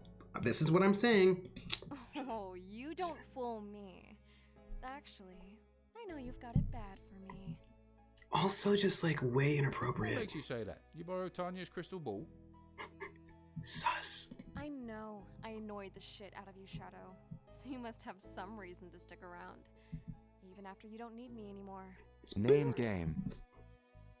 The name game. Come on, everybody. I said, now let's play a game. I betcha I can make a rhyme out of anybody's name. The first letter of the name, I treat it like it wasn't there. And then a B or an F, or an M will appear. And then I say bo at a B, then I say the name, then banana, fanner, and foe. Then I say the name again with an F, very plain. Then a fee, fi, and a mo. And then I say the name again with an M this time. And there isn't any name that I can't rhyme. Hamlin's Ghost. Hamlin's Ghost. Hamlin's Bo. Bamlin's Ghost. Banana, fanner, fo. Famlin's Ghost. Fee, fi, mo. Mamlin's Ghost. Hamlin's Ghost. Thank you so much for that subscription, Hamlin's Ghost. Yay! Welcome in, hanging out with us. By the way, I just wanted to say something. We have a giveaway. Our giveaway is for this game, Wicked Willow, because TF, right, who's in the chat right now, who created this game, who did all the coding and all the writing, programming, very exciting, gave me a code to give to you, which I'm very excited about, because how awesome is this? And I want you all to at least get a whole bunch more endings and find out what happens. So if you would, just make sure you say something Name game. in chat in the next 5 or so minutes, and then, we'll do the giveaway. But just say something in the next 5 minutes or so. Ooh, we just got, this is exciting. First, Anonymous. Thank you for all of those gift subs, and let me sing the name game for them. The question is, do we have any B, Fs, or Ms? We do not. We do not currently have any Bs, Fs, or Ms in there, but that's fine. The name game. Come on, everybody. I say, now let's play a game. I bet you I can make a rhyme out of anybody's name. The first letter of the name, I treat it like it wasn't there. And then a B or an F or an M will appear. And then I say bo at a B, then I say the name, then banana, fanner, and foe. Then I say the name again with an F, very plain. Then a fee, fi, and a mo. And then I say the name again with an M this time. And there isn't any name that I can't rhyme. Gempause, bo, bempause, banana, fanner, fo, fempause, fee, fi, mo, mempause. Gem pause. Verum lumen. Verum lumen, bobarum lumen, banana fenifo, ferum lumen, fee fa, momerum lumen. Verum lumen. Vulpes. Vulpes, banana fenifo, fulpes, fee fa, momopes. Vulpes. Listen, comrade. Arcustaffin. Arcustaffin, bobarcustaffin, banana fenifo, farcustaffin, fee fi, momarcustaffin. Arcustaffin, Donal, bonbonal, banana fenifo, fonal, fee fi, momonala. Donal, the name game. Thank you so much. That was so awesome. Thank you for those gift subs. This is so nice. Oh, it's so exciting. Lord Arctic says, I used to love playing this single. My dad's 45. Lord Arctic Frost. I too had this single on 45, and I would play it on. I had one of those portable record players. You know, it was like it had you could open it and close it and had a handle, and you could walk around with it. It was heavy, but I had one of these little portable record players, and I had that on 45, and I would play the name game all the time. I played it all the time. I played it a lot, and I love that. Lord Arctic, you and me, buddy, we both had this song on 45, and that makes me really happy. So I'm just gonna say that. Zorro predates Batman by 20 years. It's true, actually. Zorro was, people will say, it's really one of the first, one of our first superheroes, the Zorro. Yeah. Trooper for partner 2021. I don't know. It'll take, I think it'll take a bit. Partner is I've got the stream time, I've got the days, I've got the hours, but to get partner, you need to have on average 70 concurrent viewers for 30 days. And that's a lot. And I do not think I will get that anytime soon, because that's hard. That's hard to do. Most people don't. I mean, it's what Krellin is really good with numbers. I'm sure Krellin remembers, but I think it's less than 1% of all streamers are partnered. It's a very small number. Originally the Pulp Fiction character by Johnston McCulley, Zorro first appeared in a serialized tale called The Curse of Capistrano, 1919. Yeah, people will. It's real. Oh, there was a whole thing I was reading, an interview with Isabel Allende, because Isabel Allende wrote a Zorro novel, talking about Zorro as the first superhero, but people don't talk about Zorro. And I think Zorro predates the Shadow as well. So I think Zorro was probably the first of what we'd. Well, that's okay. Hold on. Rewind. Sure. Okay, hold on. But the Scarlet Pimpernel. So if you really want to go back to sort of a superhero type, I feel with a secret identity and all of that, I feel you could go back to the Scarlet Pimpernel, which I'm pretty sure is earlier than Zorro. So somebody can check that one on me. Name game. Embargo one. You're the one that's in the numbers, but 1 or 2%. It's about 1 or 2% for partner, and I think affiliates actually also still pretty low. It's not particularly high. 2020 is a long year. I've heard that. By the way, Embar Garwin, thank you for that sub. Yeah, and then honestly, I'm not even sure that metric is a hard and fast rule. Yeah, Pimpernel is 1905. Shadow's 1930. Yes. Ooh, the Green Knight. Ooh. Totally mentioned Zorro, but I was basically saying that people always say that Zorro is the first superhero, but actually I think the Scarlet Pimpernel predates, and it does. The Scarlet Pimpernel predates Zorro by, by a couple years. So yeah, and Krellin mentioned Zorro, so it's a tricky thing, right? So if we go this, but then the Green Knight, the name game. Come on, everybody. I said, now let's play a game. I bet you I can make a rhyme out of anybody's name. The first letter of the name, I treat it like it wasn't there. And then a B or an F, or an M will appear. And then I say bo at a B, then I say the name, then banana, fanner, and foe. Then I say the name again with an F, very plain, then a fee, fi, and a mo. And then I say the name again with an M this time, and there isn't any name that I can't rhyme. and Bar Garwin, and Bar Garwin, Bar Garwin, Banana Fana for Bar Garwin, Fee Fi Mama Bar Garwin, and Mar Bar Garwin.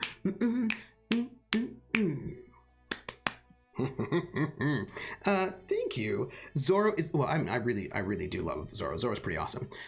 Also, it's set in like Alta California. How cool is that?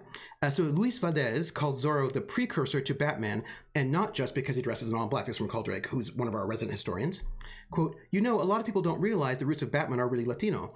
They don't go back to the Bat God, the ones the Mayans had, though they had one that was a Batman. They had sculptures of him. Literally, they had bats down there.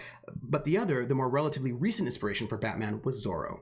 But Zorro was based on the California Bandits, Joaquin Murrieta and Tiburico Vasquez. Yeah, Zorro's super, yeah. I don't think I even know about the Pimpernel. Oh, Crit Witch. Scar Pimpernel is really, really interesting. Zorro isn't a superhero, just a hero.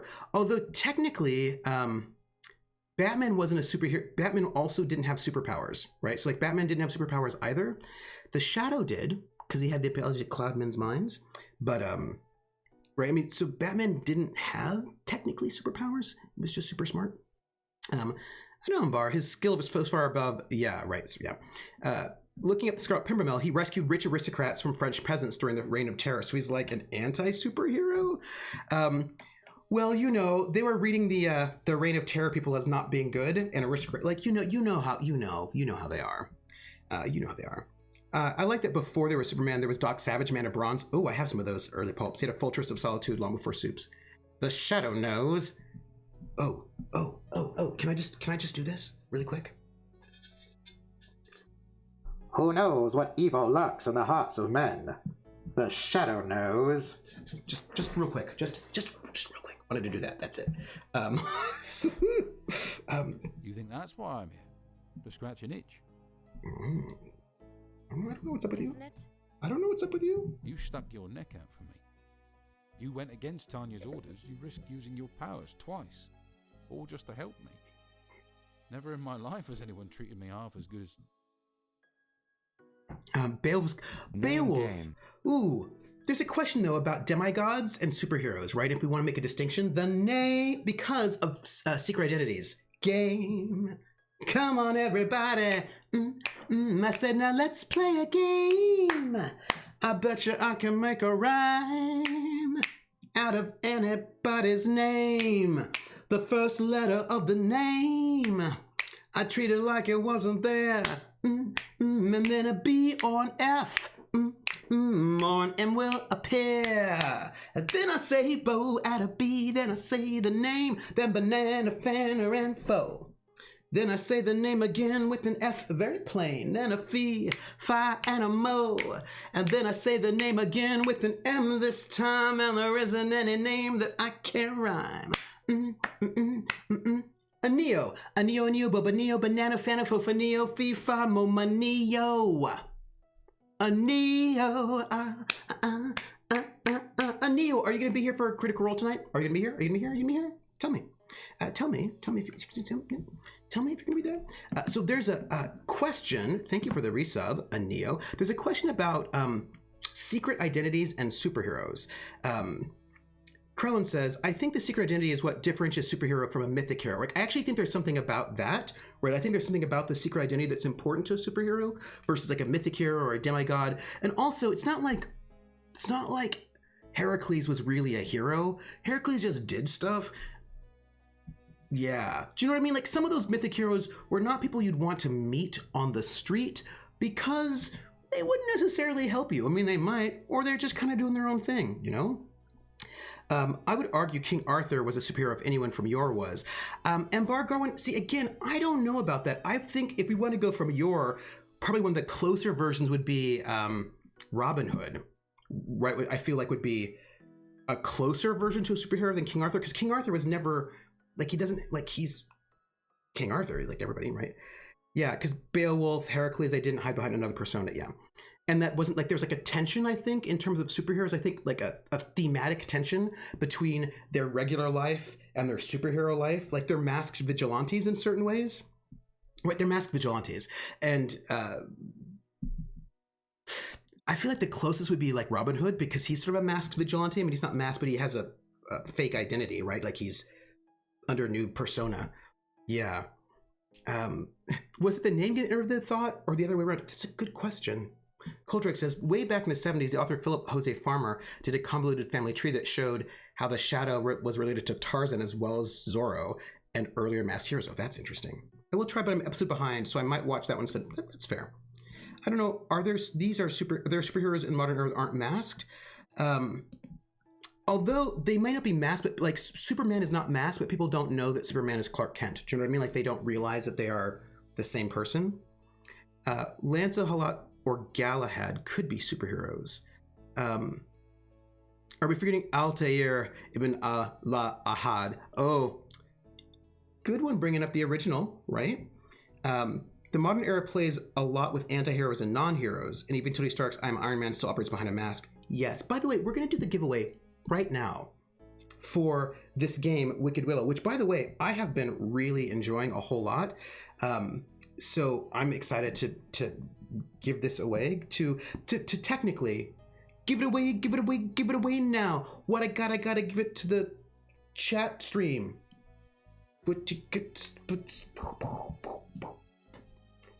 Not sure if I agree with that. I want to know more. Yeah, so I think I kind of think that there's like I just have never really thought, because you know you can have a lot of powers, right? Like all demigods have powers, but I don't think of demigods as superheroes. I also don't think of like the Greek gods as superheroes, even if they hang out on Earth doing stuff.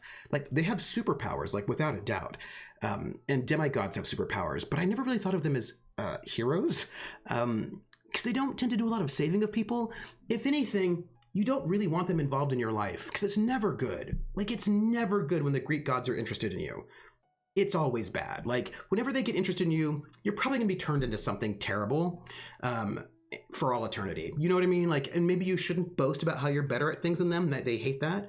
But they're never like, they're not heroes. Do you know what I mean? They're neither heroes nor vigilantes. They're just sort of doing their own thing. They've got their own agenda. Yeah, they have their own agenda. So I think there's something. I think there's something about, right, that you're a superhero, right? And I think there's something about being the masked vigilante, the do-gooder, the person who vanquishes crime. And so I think that it's really tricky in terms of like the concept.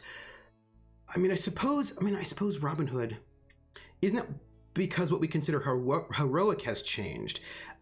Yes, but that's why I think they would be different, right? Because I actually think that the superhero is a more modern concept. I don't think that it would apply. I don't think that people would recognize it, right? So I think, right, and also they didn't even really use that term, superhero. So I feel like there's like slightly different concepts that work different culturally, so they're not then the same thing. Also, never violate the laws of hospitality. No, don't do it. Also, if you see a little old lady walking across the street trying to carry a big, huge vase of water, help her, or else she might be Athena and kill you. I mean, I'm just saying that it's super awkward living in ancient Greece, because people just, they just didn't show up. They go off somewhere. They don't come back home. They've been turned into a flower. It's awkward. You're like, oh, hey, where did Johnny go? Turned into a flower. Kuldrick says, a hero is good, but a superhero is extra good.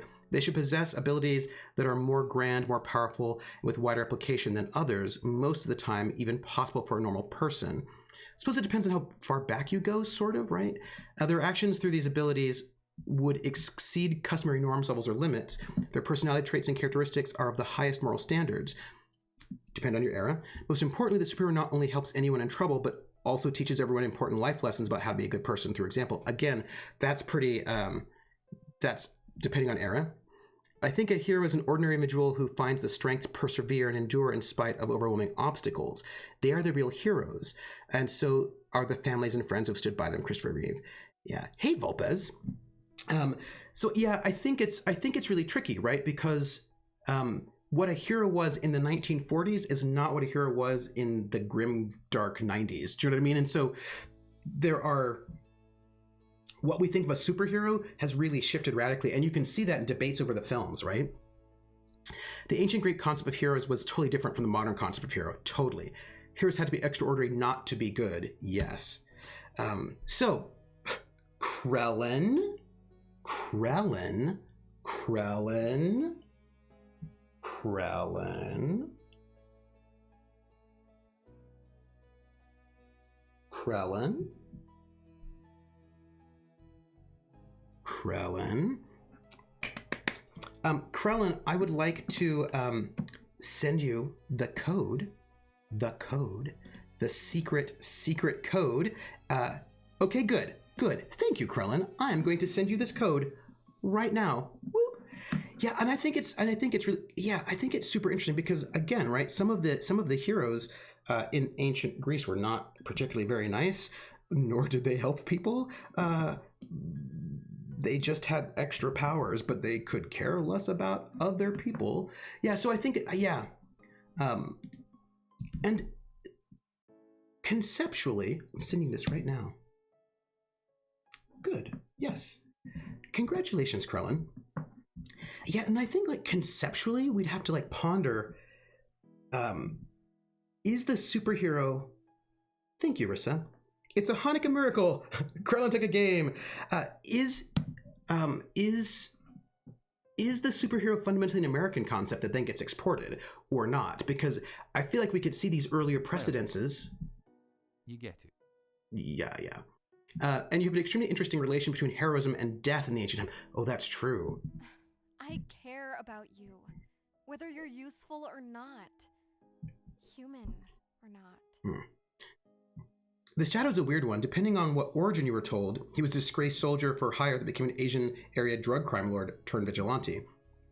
Yeah, I mean, what's interesting is that like the early pulp heroes were often like, I mean, early Batman used a gun and killed people, right? And then the comics code comes in and they just like wipe all of that away. And then we get like the golden age of comics and everyone sort of imagines like, oh, Batman would never kill anyone. I was like, oh. Right, and then we get the golden age, and then it sort of moves in this. So basically, it's interesting how people are like, oh yeah, Batman would never kill anyone. I was like, well, he did in the beginning, and then he stopped because of the comics code. But his archetype is a super murderous person. Like, I mean, it's weird when people sort of insist to me that Batman would never kill anyone because he did, but also his archetype is super pulpy, kill people. It's just they just stopped doing that because the comics code freaked out on people. I want you in my life. I want you. Oh my goodness. Okay. Yes, Anio, this is a Willow cat run, but I find the cat to be creepy. But clearly Willow does not, so like, you know, it's on her, it's her choice. I'm not in charge of her. I'm not in charge of her. That's the point. Yeah. Don't fuck your childhood pet who's now a human. Lord Arctic Frost says, interesting numbers seem every 20 years a resurgence of supers. A lot came into the scene in the 40s and the batch in the 60s, 80s, right? Yeah. Zora didn't kill people, but only because by not killing him, he was demonstrating his superiority. Yeah, they shifted Batman to the world's greatest detective. It is true. I made it so you get the particular romance if you take Shadow's advice when it comes to choices at least 2 times. Oh, that's interesting. Oh, interesting, TF. I took his advice mainly because I thought Tanya was sketch. It wasn't so much I was like choosing his advice, but more like I was not choosing Tanya's advice. You know. I'll drink to that, Willow. I don't know about that. Like, the romance evolves organically. Yeah. I tried to guide the player's choices towards certain characters.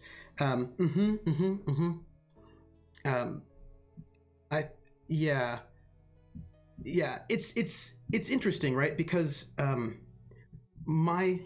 Somebody could have told me I'd be waking up like this the day we met. Because I did not perceive my choices as being a step towards Shadow. You know what I mean? Because I've always found him questionable, and a lot of his advice also questionable, but I also sometimes was like, I don't know about Tanya. So like, there's a way in which I was like looking at both of them, but it was worth it for the hat reveal. That is true. I'm sorry, I was a bit annoying at first, Willow. I just wasn't sure if we'd, get it right this time. Black hole sun. I think it's more a. What are you talking about? I think it's more of a. Get it right this time? What's that? What's that TV show? Blossom. I feel like it's more a Blossom hat. Nothing. Nothing. Just forget I said anything. Because we're in a time loop. That's kind of a tall order there, mister. We're in a time loop. I went back in time to help you, right? How'd Tanya know to do that? Because this isn't your first time. Tanya told me you keep repeating the same few days over and over. See, I find that also really sketchy. That he knows that she's repeating time. I really am really sus. Like, it's a lot of sus. Like, he knows this. I don't know. I think it's sus. What? So you're saying I'm stuck in some kind of infinite loop? Yep. Yeah, I suppose so. You just keep resetting time. Why? What happens at the end of the loop? Lydia comes in and murders you. Tanya didn't tell you, eh? Nope. Figures. Nothing big, just, you know.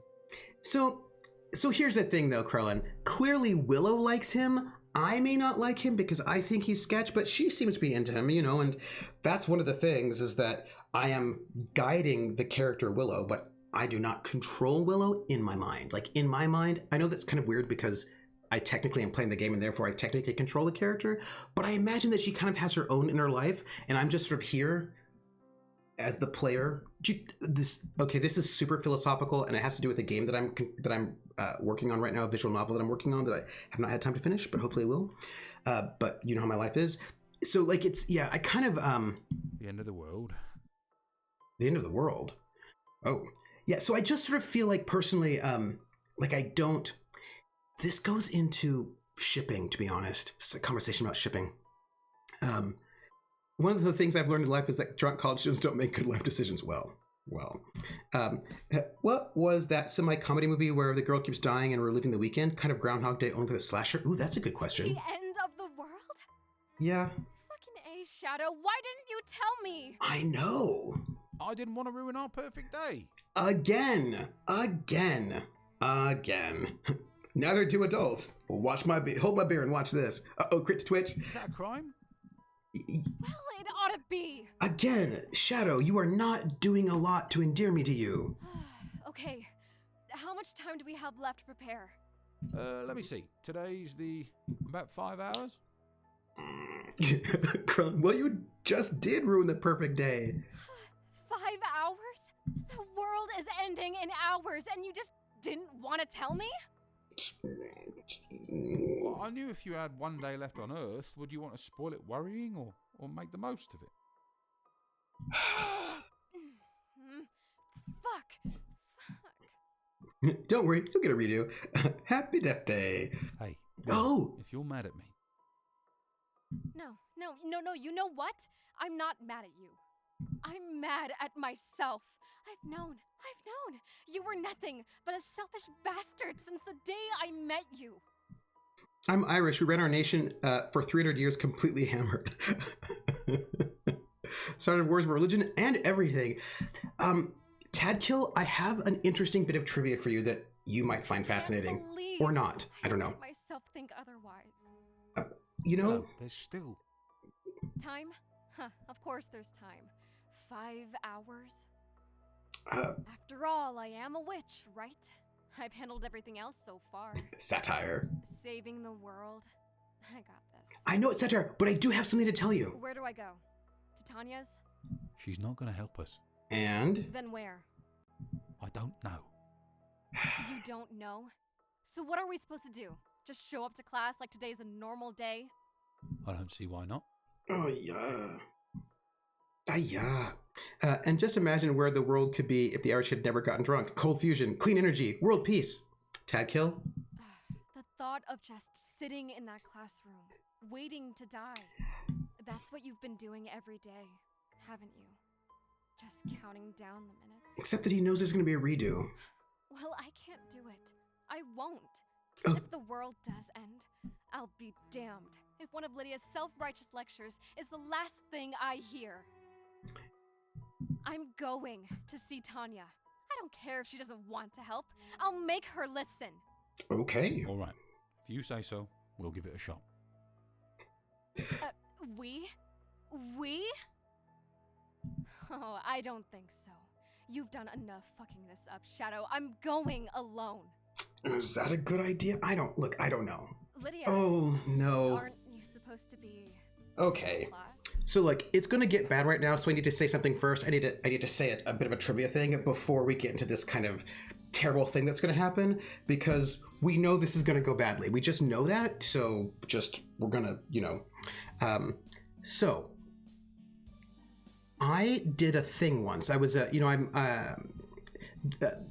you know the adventure Beyond the Mountains of Madness, which is a Call of Cthulhu adventure. It's one of the, like, there are a couple of, like, really sort of famous, big, massive Call of Cthulhu campaigns.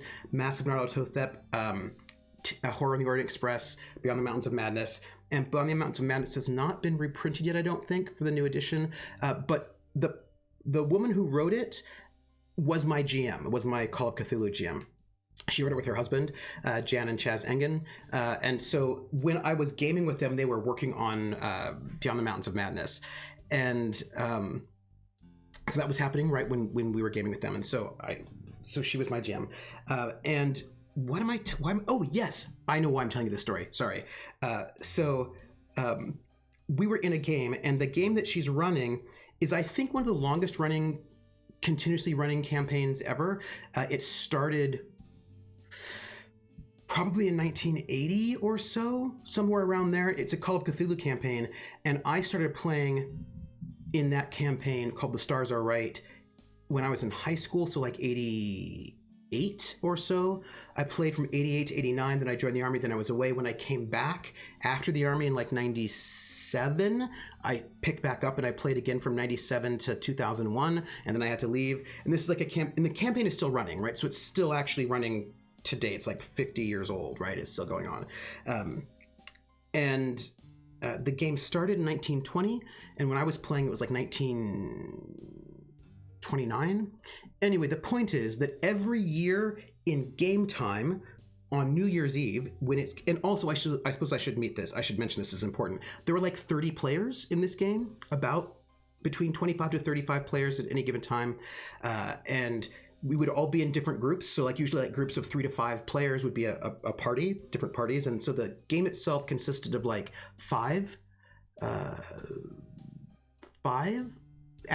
about 5 to 6 active adventuring parties at any given time.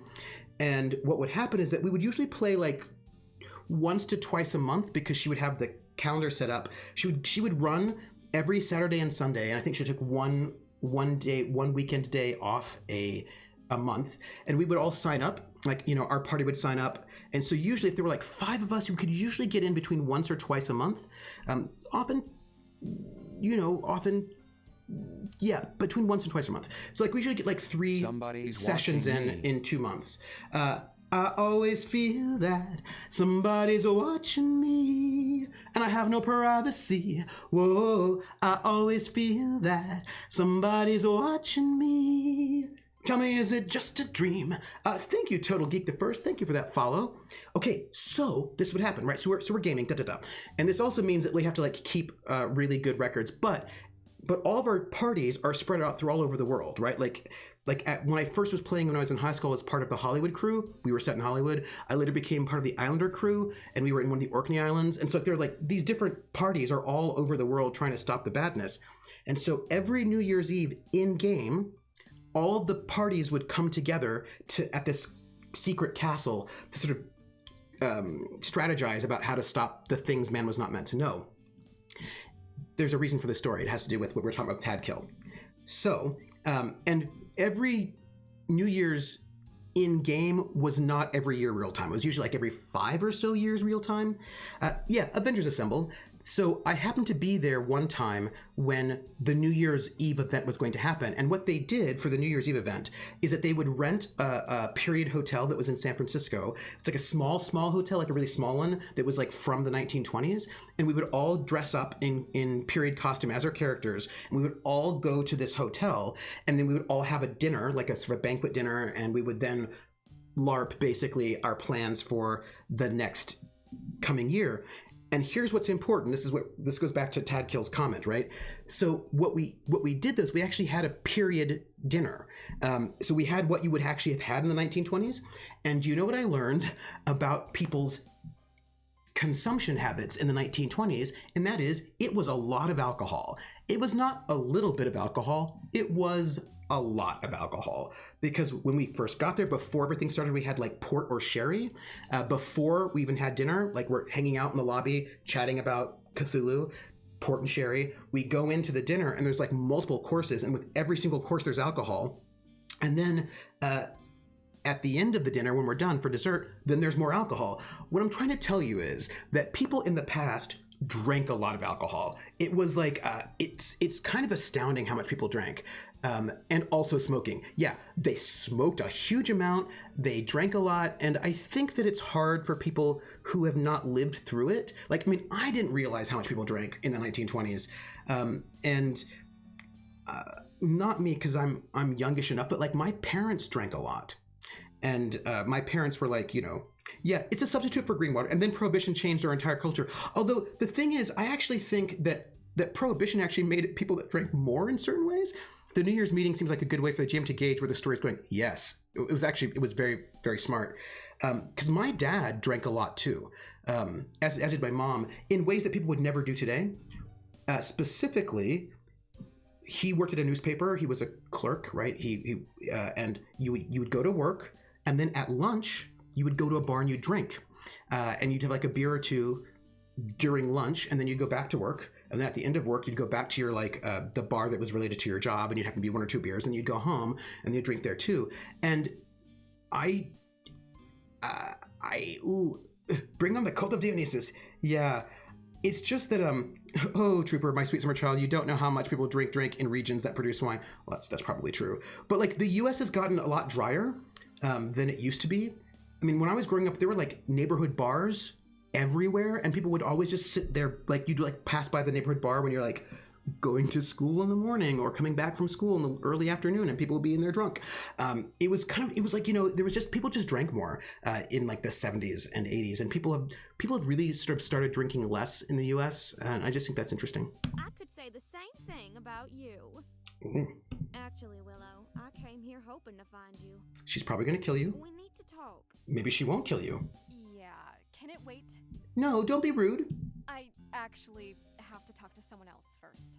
Okay. You had someone you needed to see in the supply closet? You know. Yeah. I guess she's busy. Good, that means you're not. You know what, Lydia? I really don't have the time or the energy to do this today. Yeah, this is the time for a world-ending confession. Yeah. You know, you really ought to reconsider, Willow. Yeah, don't be rude. Weren't you listening? I'm not in the mood for your shit. Come on, Willow, don't be rude. Just because you think you're God's gift doesn't mean the rest of us do. Willow? Fuck off and go play Fire and Brimstone with someone else. Willow, a little politeness. Thank you, Willow. I tell you to fuck off, and you say thank you. This is where she says something like, it makes it so much easier for me to murder you now because you're so rude. I came to you for some advice, and I heard what I needed to hear. Oh, Willow. Willow, I think I'm gave it my entire brain tells me that's wrong, but if you love me back, I can probably tell them to go stuff themselves. But if you reject me, I'm going to end this broken world. Yeah, I'm just For saying. the longest time, Willow, I thought you might be the last decent There you person go. in this little world of ours. There you go. But I was wrong. There's nothing and nobody worth saving. It's time to end things. That's what I'm... What the hell are you talking about? Willow, you need to work on your politeness. The end of the world, Willow. Yep. Burn all the bridges down before they get fully built because fuck bridges. You know about that? No, she's gonna do it. Is ORW involved? ORW wanting to end the world? Oh, please. No, they wouldn't want to win the world. They want to control the world. They're already in total See? control. Why would they ever want to upset the status quo? Total control? Isn't that a stretch? I mean, I know they've got that bank. They're an international global conspiracy, Willow. Come on. Not just that bank. All banks. all churches, all police. Thank you, Rissa. Wait, just how many people are involved? All of them. Everyone, Willow. See, I know what Lee's going to say to you. Everyone. See? Everyone? Yeah. One Right Way isn't just a company that's just taken things to their most extreme. But it's so much more than that. It's a global conspiracy. One Right Way is a state of mind. It's fair. One right way to think, to worship, to run a business. OPP? OCP? One right way to love. I know. Look, Lydia, I get you. I'm sorry that Willow's not at all. I'm sorry that Willow is so self-absorbed that she cannot pay attention to the human being. I'm really sorry about that right now. When you feel that insufferable smugness about being a vegan, well, you're just preaching the one right way to eat. And Nia's giving some love to Lydia. People aren't interested in understanding and accepting our differences. They only want to get to the judging, the condemning, and the torturing. Well, but... In case you haven't noticed, we're all wicked, Willow. Shout out to the title of the game. Boop. But if ORW doesn't want the world to end... It's Lydia. They don't. Can you think of anybody else who might? Lydia. You? Yes. Title drop. Bingo. Boom. Did you really think you were the only wicked witch at this school, Willow? No. The bank robbers? The axemen? My doing. Really? That's a lot. But I kept holding out hope, even after what you did in the forest. What? Did you want me to just let the trees get chopped down to pad corporate profits? You killed 5 of my men. Men with families. That's why I said not to have trees go chomping on people. Lydia has a hat. Dead giveaway. What? I was just trying to scare them. Scare them by creating those horrors? You killed them in cold blood. I did say that monster trees was not a good choice. Just to protect some trees? Nobody listens to me. Well, the trees are important, but I mean, you don't need to make them monsters. Not just that. I was trying to help Shadow become a human again. Oh, Lydia. Can I tell you about Lydia the tattooed lady? Oh, your miserable little kitty needed help, eh? It's actually a human being, but... Do you have any idea how annoying it was to pretend I couldn't hear that foul man day after day? Ooh, yeah. So the cat was sexually harassing Lydia, and then she heard it. That's like super awkward. Super sorry about that, Lydia. That's super gross. Okay, well, I certainly agree about Shadow being a bad man, but... Like I said, people are wicked. Don't think everyone's wicked, Lydia. They deserve what's coming to them. I would disagree. I think we could have tea and we could talk about it. Not Willow, because I feel like that is a complicated thing right now. But we could have a conversation. Not if I can help it, Lydia. Again, see, she's going to a less, Willow, we need to have a talk.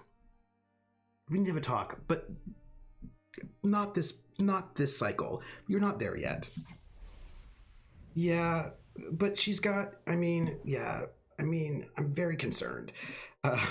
If Lydia had a few tattoos, she'd probably be less This apocalyptic. magic is my magic. Lydia's never experienced goodness in her entire life. Yeah, I feel like, the thing is, Krellin, I feel like she's experienced niceness. Do you know what I mean? But niceness, but not goodness. Like, I feel like she's been, like, I could imagine her folks being super, like, nice, but not kind. You know what I mean? Where they would be, like, I imagine her house is immaculate. And there's always 3 square meals a day, and everything is just perfect and just right. But I imagine there's not a lot of warmth or kindness or love. That's what I'm imagining. And so, like, it's not like, yes, I hate niceness, actually. I've recently been enlightened to the deliciousness of smashing ginger and dropping in sugar and tea. Ooh. Yeah, fake front, super polite and proper, but, like, no warmth. Like, I actually really like niceness when it's sincere and backed by warmth and care. Then it's great. I mean, I prefer niceness backed by warmth and care than, like, meanness. I would have preferred my bullies have been nice to me rather than not nice to me. Nothing you can do to harm me. Well, she could hit you with a chair. I mean, you have anti-magic, but presumably she could hit you with a chair, like with wrestling. Yeah, niceness for show versus niceness from above. Niceness for show is awful. Niceness to cover sort of meanness is also You're awful. just going to have to watch everyone die. Hit her with a chair, and I'm not advocating violence. I'm just saying. Willow, are you all right? Hey, Shadow. Oh, Shadow? We were just talking about you. Individuals can be wicked. A person is smart. People are dumb, panicky, dangerous animals, and you know it. Agent. The door to Tanya's is locked. I know. She told me we should accept our deaths with quiet dignity and grace. Who are the people? Seems like sound advice to me. Again, I just feel like you can just hit Lydia with a chair. I'm not going to let you do this. Like as a Not this surprise. time. Like surprise chair. You're still acting like you've got to stop me. Just think of it. No more pain, no more suffering, no more prejudice. One quick flash and then peace. Forever. I don't think it counts as... Ripping off a bandage. You really need to talk to someone, Lydia. Like, you really need to talk to someone, and unfortunately, Willow's not really in a space right now. Trooper just wants this game to turn into an episode. Hey, look, if it turned into an episode of Glow, then that would make Lydia the blonde wrestling woman, and that would make Willow the woman who was in Community, and also Mad Men. Right? Like, that would be... Right, you know the actress's name. It's like Liberty Bell and Zoya the Destroyer. So it would be like, I'm just saying that it's right there. It's right there. It's right there. This version of the world needs to be destroyed anyway. I mean, they have a disco ball up on the rafter. That's never a bad thing. That means that you could have like a party in the coffee house. It would be really good. He wants another excuse to wear his mask. Maybe.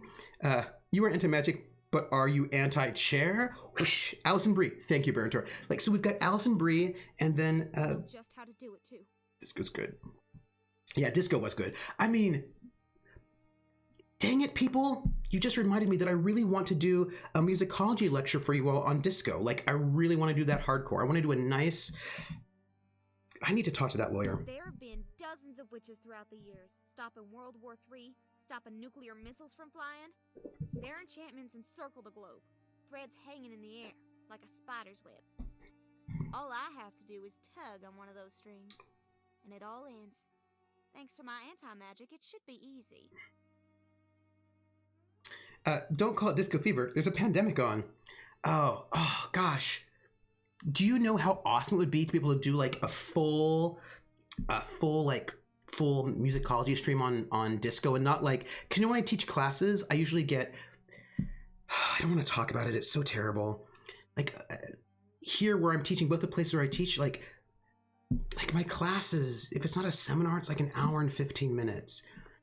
An hour and 15 minutes to try to deal with all of Disco, including what led up into Disco and then what happened afterwards. Like, because a good Disco lecture, I can't talk about this right now, I'm gonna be really upset. There's no way to talk you out of this, is there? No matter what we say, you're just going to kill everyone. Oh, Baron Tor, I would 100% talk about Disco Demolition Night, because you have to get the whole arc of the story, right? You've got to get the whole arc of the story. By the way, we're gonna finish until we get to the end of this thread, this one here.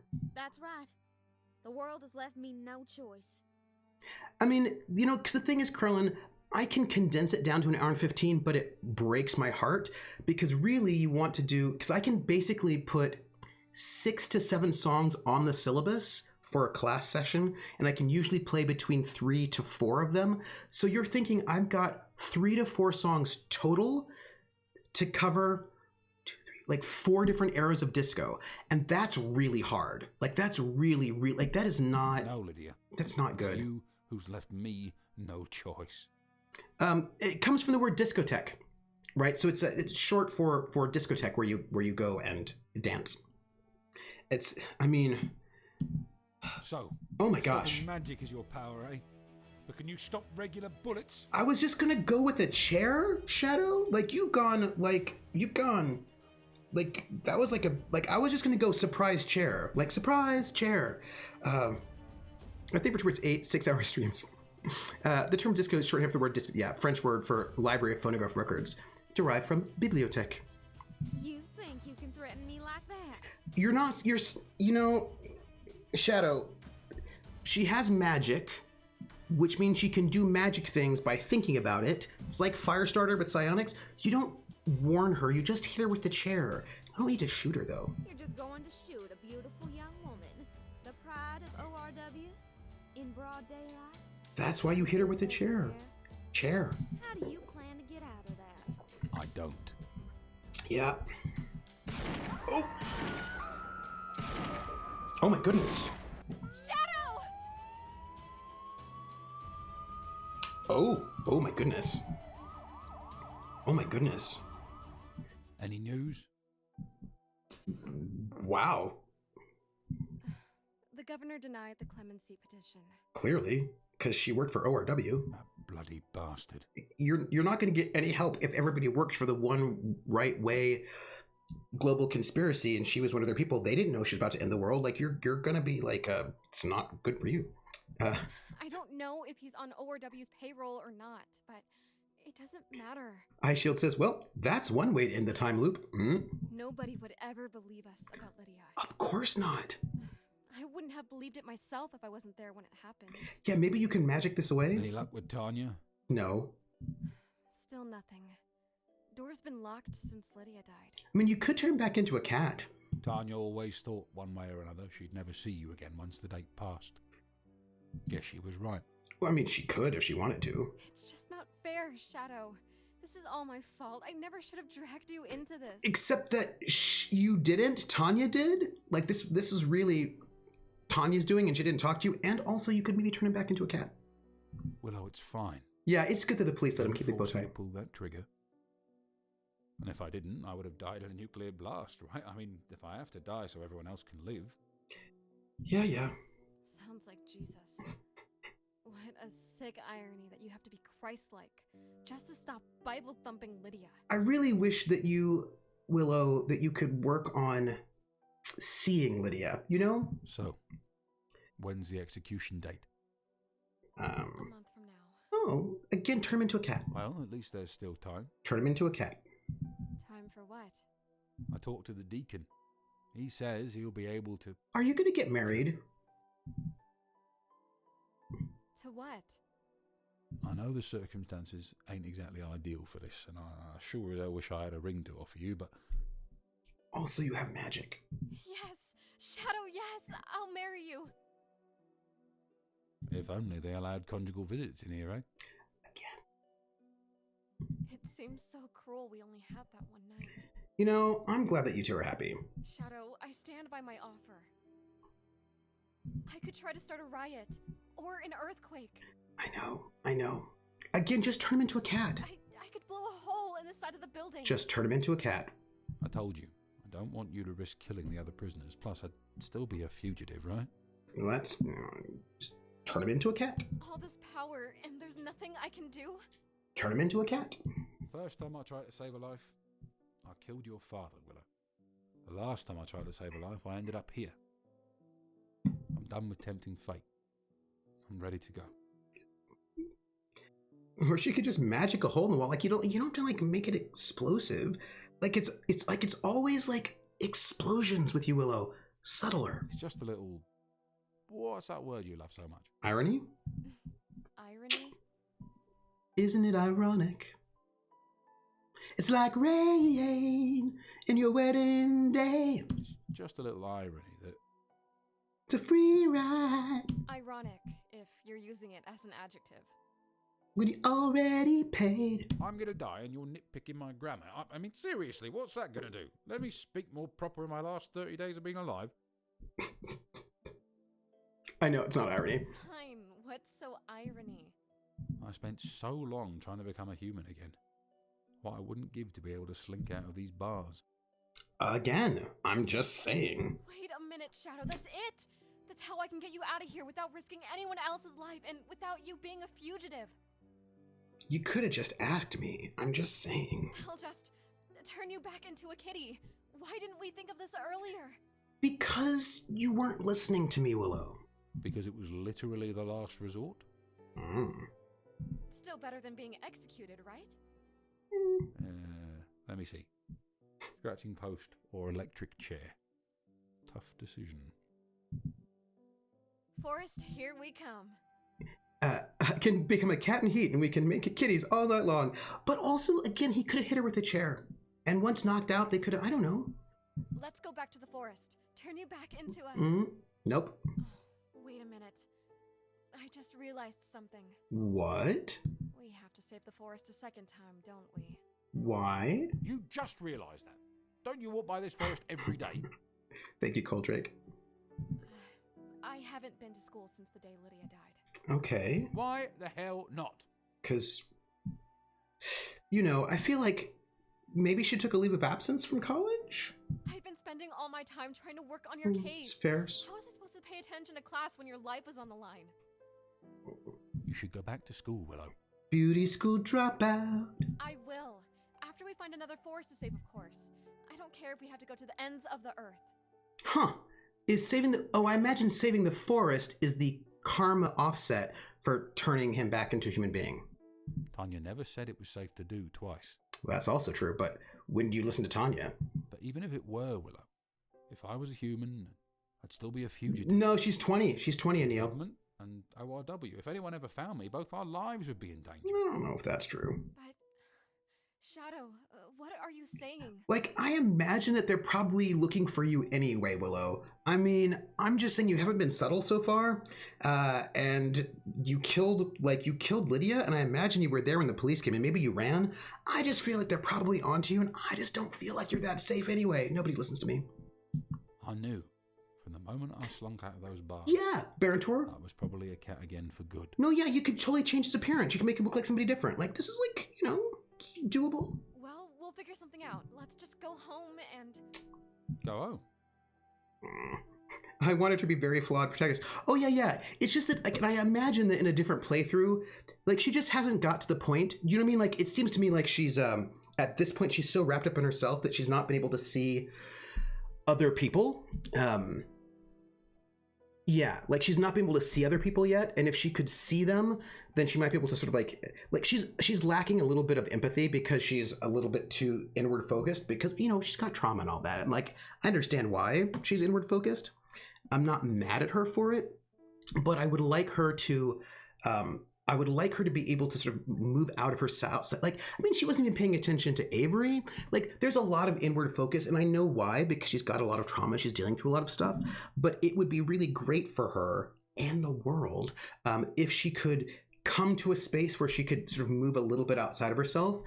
And I imagine, because looking at the tree, like the story tree, we went off this one little edge on the left, pardon me. And there are so many other nodes that we haven't got to. I imagine that there are nodes where she actually is able to sort of grow. I imagine, I may be wrong, but I imagine that you don't write a character like this if there isn't a path where she's able to sort of have that growth where she can come outside herself a little bit and then see other people. That is what I assume happens. We just didn't take that path. That's just my assumption. She learns different lessons. Yeah, right. So this is see, that's what I'm thinking, TF, right? Yeah, right. That she learns different lessons in different paths, right? And I just don't think that the paths we took pulled her outside of herself enough. I feel like she needs a little bit more. You know what I mean? Like, and I also like to think that every time she goes through this, she maybe learns a little bit. So the next time we do it, she'll might, you know, like, and that may not be how it's actually programmed, but in my mind, because I always sort of think about these games like I've got like a mind version. So I'll go to, Jomard, we're all right. It's after 3. Oh my gosh. Good night, Jomard. Go to sleep, and we're gonna sign off pretty soon as well. I miss Fairy Princess Avery too. Yeah. Empathetic magic is better than selfish magic. Yeah. Way to press the writer. No. I hope the actual game lives up to the mind version. Oh, TF, this is really interesting. You want me to go home and be your pet again? Is that it? Yeah. Oh, thank you, TF. I have a thought about that, and don't worry about it because it is totally copacetic. I never said that. I just want to be with you. Isn't that what you wanted? For us to live together? What about when you bring home your next lover, Willow? Will I be your pet or your husband? Awkward. I don't want another lover, Shadow. I'll live my life just with you. I'll be content just being a crazy cat lady, okay? I mean, you are 20, so we don't know how you feel about that when you're 40, but I mean, it's possible. Those are some nice words, Willow. Yeah, he doesn't believe it. Said in the heat of the moment, in a dark forest on a stressful night. You know, she might be honest. I mean, I don't know. I really can't say. Chances are not that great, but you never know, especially if you're there the whole time. I mean what I say. I'm sure she does. You know, I had a lot of time to reflect in that little cell, Willow, about how I got there. The truth is, I've been selfish and short-sighted my whole life. Also true. That's why I didn't think about the consequences when I first went back in time and messed with your family. I didn't tell you the whole story about the resets. Here's the thing, though. I actually think he's being unfair to himself about going back and killing her family. I don't actually think he should blame himself for that. I think that's, I think he's being too hard on himself. Like, and again, remember, I think he's sus and I think he's sketch, but I think that he should not be taking that one on. I think that's unfair. I think that's unfair. Now, first time you used your magic on me, I was trapped as a cat. Then I got trapped in a jail cell. Now I'm trapped in a difficult, right and wrong thing. I mean, I think being a cat is his true self, and that may be actually true. Coldrake, this is the Doctor episode of the Traffic Jam. That's a good one. What's going to happen to me next time? I don't know. Even if the worst happens, I still want to stay with you. That's what love is, right? Depends. I don't know. You've already sacrificed enough because of me, Willow. Again, I gotta disagree with Shadow on the death of the parents thing. I actually think that's not right. I don't think that he should take that blame. I love you. And I think he's sus. That's why I can't let you be just some lonely woman with only a pet to keep her company. Also not fair. I also don't think I disagree with that one too. No, I disagree with that one. There are people who are single, and also she wouldn't actually even really be single exactly. Again, remember, I'm not shipping them, but it's not my choice. But my point is that if she and he are together, cat and person, then she's not alone. She can have a full, rich life full of friends and all that business. And if she loves him and they can talk to each other, then I again, disagree with that point. You need to move on. Find someone else who can make you happy. And when you do, if I'm around, I'll just be in the way. Yeah, I'm not buying it. But, Shadow, I can't let you go. The solution is for her to turn herself into a cat. Oh, that's a good one, Krellin. She could do it. Let me do the right thing, Willow. For once. If you're a cat, you don't have to worry about a lot of things. You just murder small birds in forests. Hey there, handsome. Huh? Willow, where are you? I thought if I drank this in the Cat. corner, you wouldn't see me. Cat. What are you having there? Milk. Soy milk. Oh. I thought you hated that stuff. Funny thing about that, Willow, I never knew how I liked it until I thought I might never have some again. Well, never fear, Shadow. You'll never go without again. Meow, meow. Uh-huh. Mm-hmm. Mm-hmm. Willow! You... Don't look so surprised. I told you I'd never let you go. Wonder if she can turn herself outside of cat form. I don't want to ruin the romantic moment. But Cat. I'm going to be honest here. Yes? This soy milk here is really terrible. I mean, I was just forcing myself to drink it because I missed you so much. I just had to sip myself, and I gotta say, I agree. These kitty taste buds just aren't having it. Want to order some real milk from a different coffee shop? How are you going to order milk? Your cats. Nobody listens to me.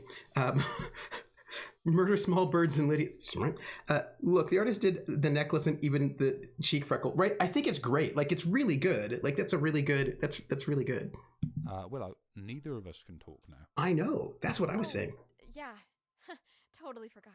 Willow never listens to me. No, cats don't drink milk. Most of them are lactose intolerant. Okay, so we're going to chat while this is going up before we sort of clear out for today. So I've got to tell you about the way that I play games in my mind. So when I play games in my mind, there's like a whole rich world that's happening in my brain. I imagine she can still do magic as a cat. I imagine she must still be able to do so, right? Also, there's Tiff right there. Boop. Oh, good. So, because I do this with basically all media, I sort of imagine that there's this real and complete rich world. And it's a good thing I talk too much, TF. Yeah, because we're gonna get there. So like there's like this whole full rich world that exists, but the game itself only shows us pieces of it. And so I'm imagining, right, all the rest of the things that are happening. And it's one of the reasons why if an open world RPG is really good, I can have a great time because there's all these things that I can fill in. Unless if it's not a very good one, then there's not a lot I can fill in. But like if you give me like we did watch you play May. It's true. It's true. I do fill in a lot. If you don't give me anything, then I can't do much. But if you give me stuff, right? So for example, now that I know that there's a time loop in this game, I'm going to be imagining, right, what that means, right? I'm going to be imagining how many times she's gone through this loop. Clearly multiple times. And hello. Wait. What? Is that a piece of paper under the door to Tanya's? Maybe. It's a letter. What does it say? I Willow. do not know under what circumstances you are reading this letter. Perhaps you are crawling through a nuclear wasteland. Perhaps you are on a tropical island, enjoying a happily ever after.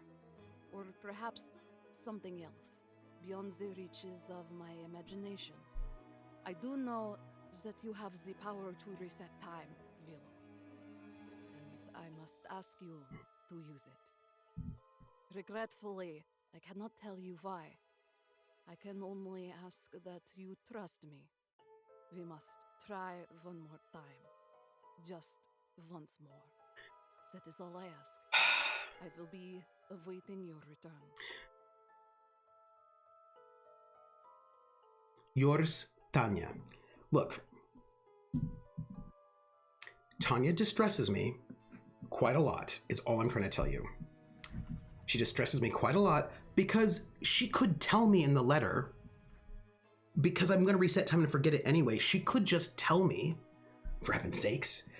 No, I'm just going to get to a save point. You can access the progress map for the menu screen and restart your journey at any checkpoint you have unlocked. Right, so now I'm going to save. And I'm going to save, let's save here. Yes. Okay. Boom. And then I'm going to quit. Huh? Let's do the time warp again. The only non-loop ending is the ending where you smooch Lydia. Lydia needs smooches. She probably does. But also, like, okay, I'm just going to say this for the moment.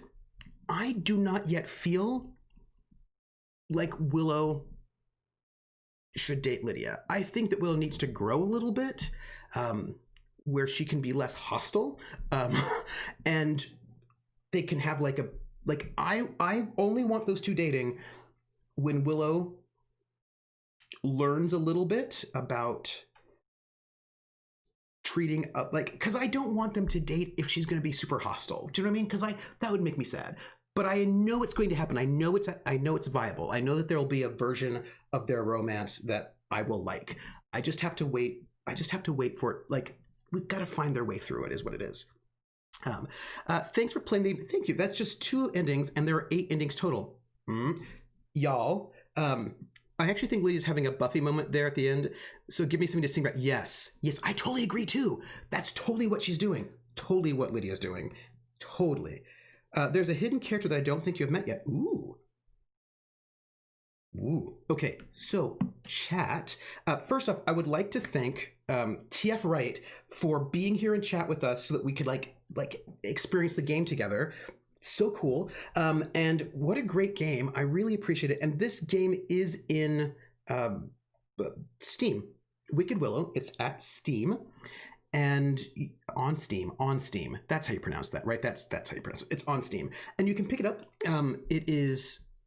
It's cool. And there are thank you for the link. Thank you for the link, TF, right? There are 6 more endings and apparently a secret character. So there's a lot you can do. Again, I like Willow because I think that ultimately she's good-hearted. I just think that she's kind of in herself right now. And I think that if she can work through that sort of being in herself, I think it'll work out. And I actually think that she and Lydia could probably have a good time together. But so sorry, TF, I just have to say this. You have to I know I'm gonna leave the stream and because I started a little bit late because of the food coming. So I got 5. I've got like 5 minutes or so before I start. What I think is interesting is that through the two different loops we did, it's clear to me that Lydia has grown over the course of that arc, right? So that she starts off being fairly hostile, right? But clearly, as the story that we experience at least has developed, she's changing a little bit, and she's clearly wanting to reach out and have some kind of support and be different. Like, she asks multiple times if she can talk to Willow. She clearly wants advice. She's like reached out multiple times. Like, she's like, I'd like to read your story. Like, there are like these moments where you can see her going through a growth process, Lydia, where she's becoming more open, you know what I mean, to and less hostile. Like, she is way less hostile by the end of the two arcs that we did than she was at the beginning. And that is great for her, and I'm very happy that she's going through that growth process. But our Willow has not yet gone through that growth process, so it would not yet be healthy for those two to get together. But I do believe that in this story, that growth process can happen. Do you know what I mean? Like, I actually do think that there is a path through which Willow will be able to also match and mirror that growth process, and in which case then I would feel totally fine with them dating at the end, because Lydia's basically been doing a lot of work, right? Like, she's not finished, she's not there by herself yet. She needs a little bit more support, and you know what I mean? Like, she's not finished with her process, but she's gone far enough along and she's made enough overtures that I feel good about her being someone that would not be unhealthy to date. Willow's not finished yet. She's not there. And the two paths we took, she didn't really get there. So I'm hoping that there's like a path we can take where Willow will also sort of parallel the growth process that Lydia has gone through. And then when they get together, I will feel good about it. That is my hope. TF says, yes, when you play the game, Lydia is almost never the aggressor in any disagreement they have. Oh, that's... It does seem like Willow is growing, but not nearly as fast. Yeah, I think that's also true, Rissa. TF, I have a question for you before we end it. The text is the same. It's just that you can read it differently. Okay. Mm-hmm. So you have a continuation path. Yeah. Willow bends, Lydia breaks. Oh, that's interesting. So TF, this is actually what I mean by me having a whole like inner world in my head when I play a game, is that I am able to, side note, which is why I actually was fine with the end of Mass Effect 3.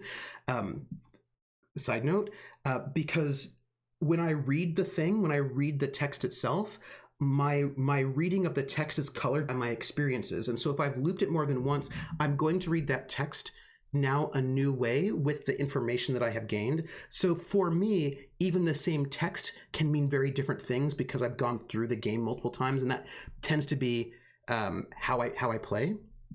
And there's a lot of subtext is only understandable if you learn the character's secrets. Yeah, and right, exactly. That tends to be how I play games. And so for me, the three different endings of Mass Effect 3 were for me quite different.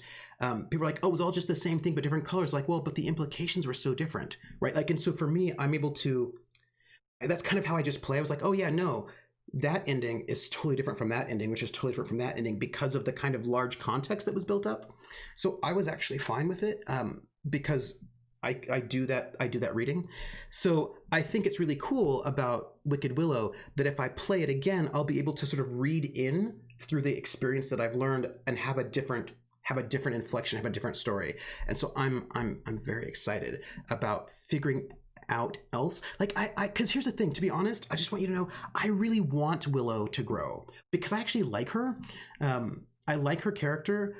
And I see that she's coming from a place of pain, not a place of selfishness. Like, I mean, her pain has made her selfish, but I don't think she's a selfish person. And I think that she just needs a little bit of work. Do you know what I mean? Like everybody does. And I see the potential there in her, and I would like to see it. I would like to see that growth in her because I know it's there. Do you know what I mean? Like, I know it's there, and I would like to see it because I feel like that's good. Like, I feel like she's like, I see her struggle. Like, I see her struggling as a character, and I would like to see her struggle. I would like to see her come through that struggle because you know, I like her. That's all. Yes. So, oh yes, Patreon sounds reminder. So I want to thank everybody for being here. I'm going to go. Let me tell you where you can find me and what's next. So first off, hey everybody, I'm Tripper SJP. Thank you for being here on my stream. I'm going to be hosting Critical Role on this channel in a half hour. So if you want to watch Critical Role, but don't want to be in a chat with like 50,000 people, then this would be the place for you. But otherwise, you can find me. I stream all sorts of places. You can find me tomorrow, I believe 1 p.m. at Love Laugh Lindy for Aether's Walkway, which is a sci-fi game. 7 p.m. tomorrow on my channel will be the penultimate episode of City of Light and Shadow, a Fate French Resistance campaign for Season 2.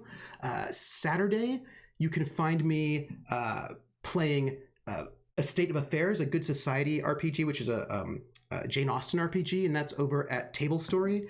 And I believe that's at 1 p.m. It's at 2 p.m., 2 to 5. And then at 8 p.m., it's the series finale of The Regiment over at Praxagora, the Smaphoria's channel. Sunday, I'm playing Call of Cthulhu with Rissa offline. Next Monday at 3 p.m. over at Encounter Roleplay, you can find me for the finale of For the North, the Game of Thrones game. And then I should be back here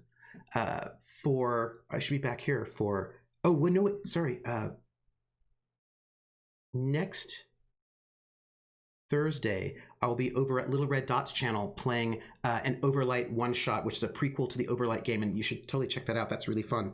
Unfortunately, no Outer Worlds for the next 2 Saturdays, but I will make it up to you.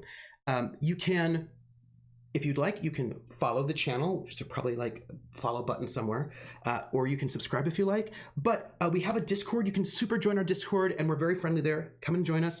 You can find me at Academic Foxhole on Twitter. You can find me at Academic Foxhole on Patreon. And if you would like to support our Patreon, I would appreciate it. It is to support the RPG shows so I can pay the cast and also our artist and our composer. And you can also find me at Tripper SJP on YouTube, where I have the archive of all of these shows and also any other show that I'm in, even if it's not on my channel. I try to make sure it's available on my channel so you can find it. And I will be uploading, I'll be making some video content for YouTube and then uploading them there as well. I have not done it yet because grading, but I will. And Overlight should be on at 7, I think. I'm pretty sure Overlight is on at 7 p.m. Let me confirm on my calendar. It is. It's 7 p.m. 7 p.m. And,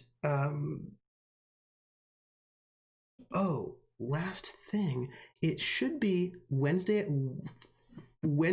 at 4 p.m.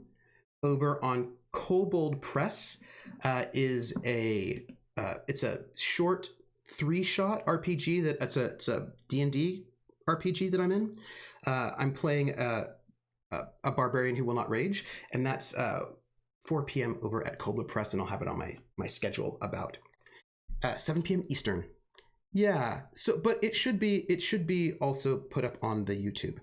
So that's it, everybody. I want to thank you very much. I will be back in about a half hour or so to host Critical Role, and I want to thank you all for being here. And I want to thank also PB for that raid, and all of you who've stuck around for the raid. Thank you very much. You are awesome. And it's a Kobold Press with Dot, and it's for their brand new. Kobold Press has got a brand new. Yeah, we pre-recorded it and we're showing it then. Kobold Press is coming out. They have a Kickstarter right now for City of Cats, the Southlands. So it's their sort of like Egyptian, Middle Eastern inspired setting, part of their world, Midgard, which is pretty cool. I'm playing a Djinborn who's like a sort of like half Djinn, half human sort of figure, and who's a barbarian who will not rage, because the last time they raged, it was bad, and so they're just not going to do it anymore. We'll see how long that lasts. So that's it. And I have a cool wig. That's all I'm going to say. So I will see you all later. Thank you so much for being here. You all are the best. And I will catch you all on the flip side. Bye, everybody.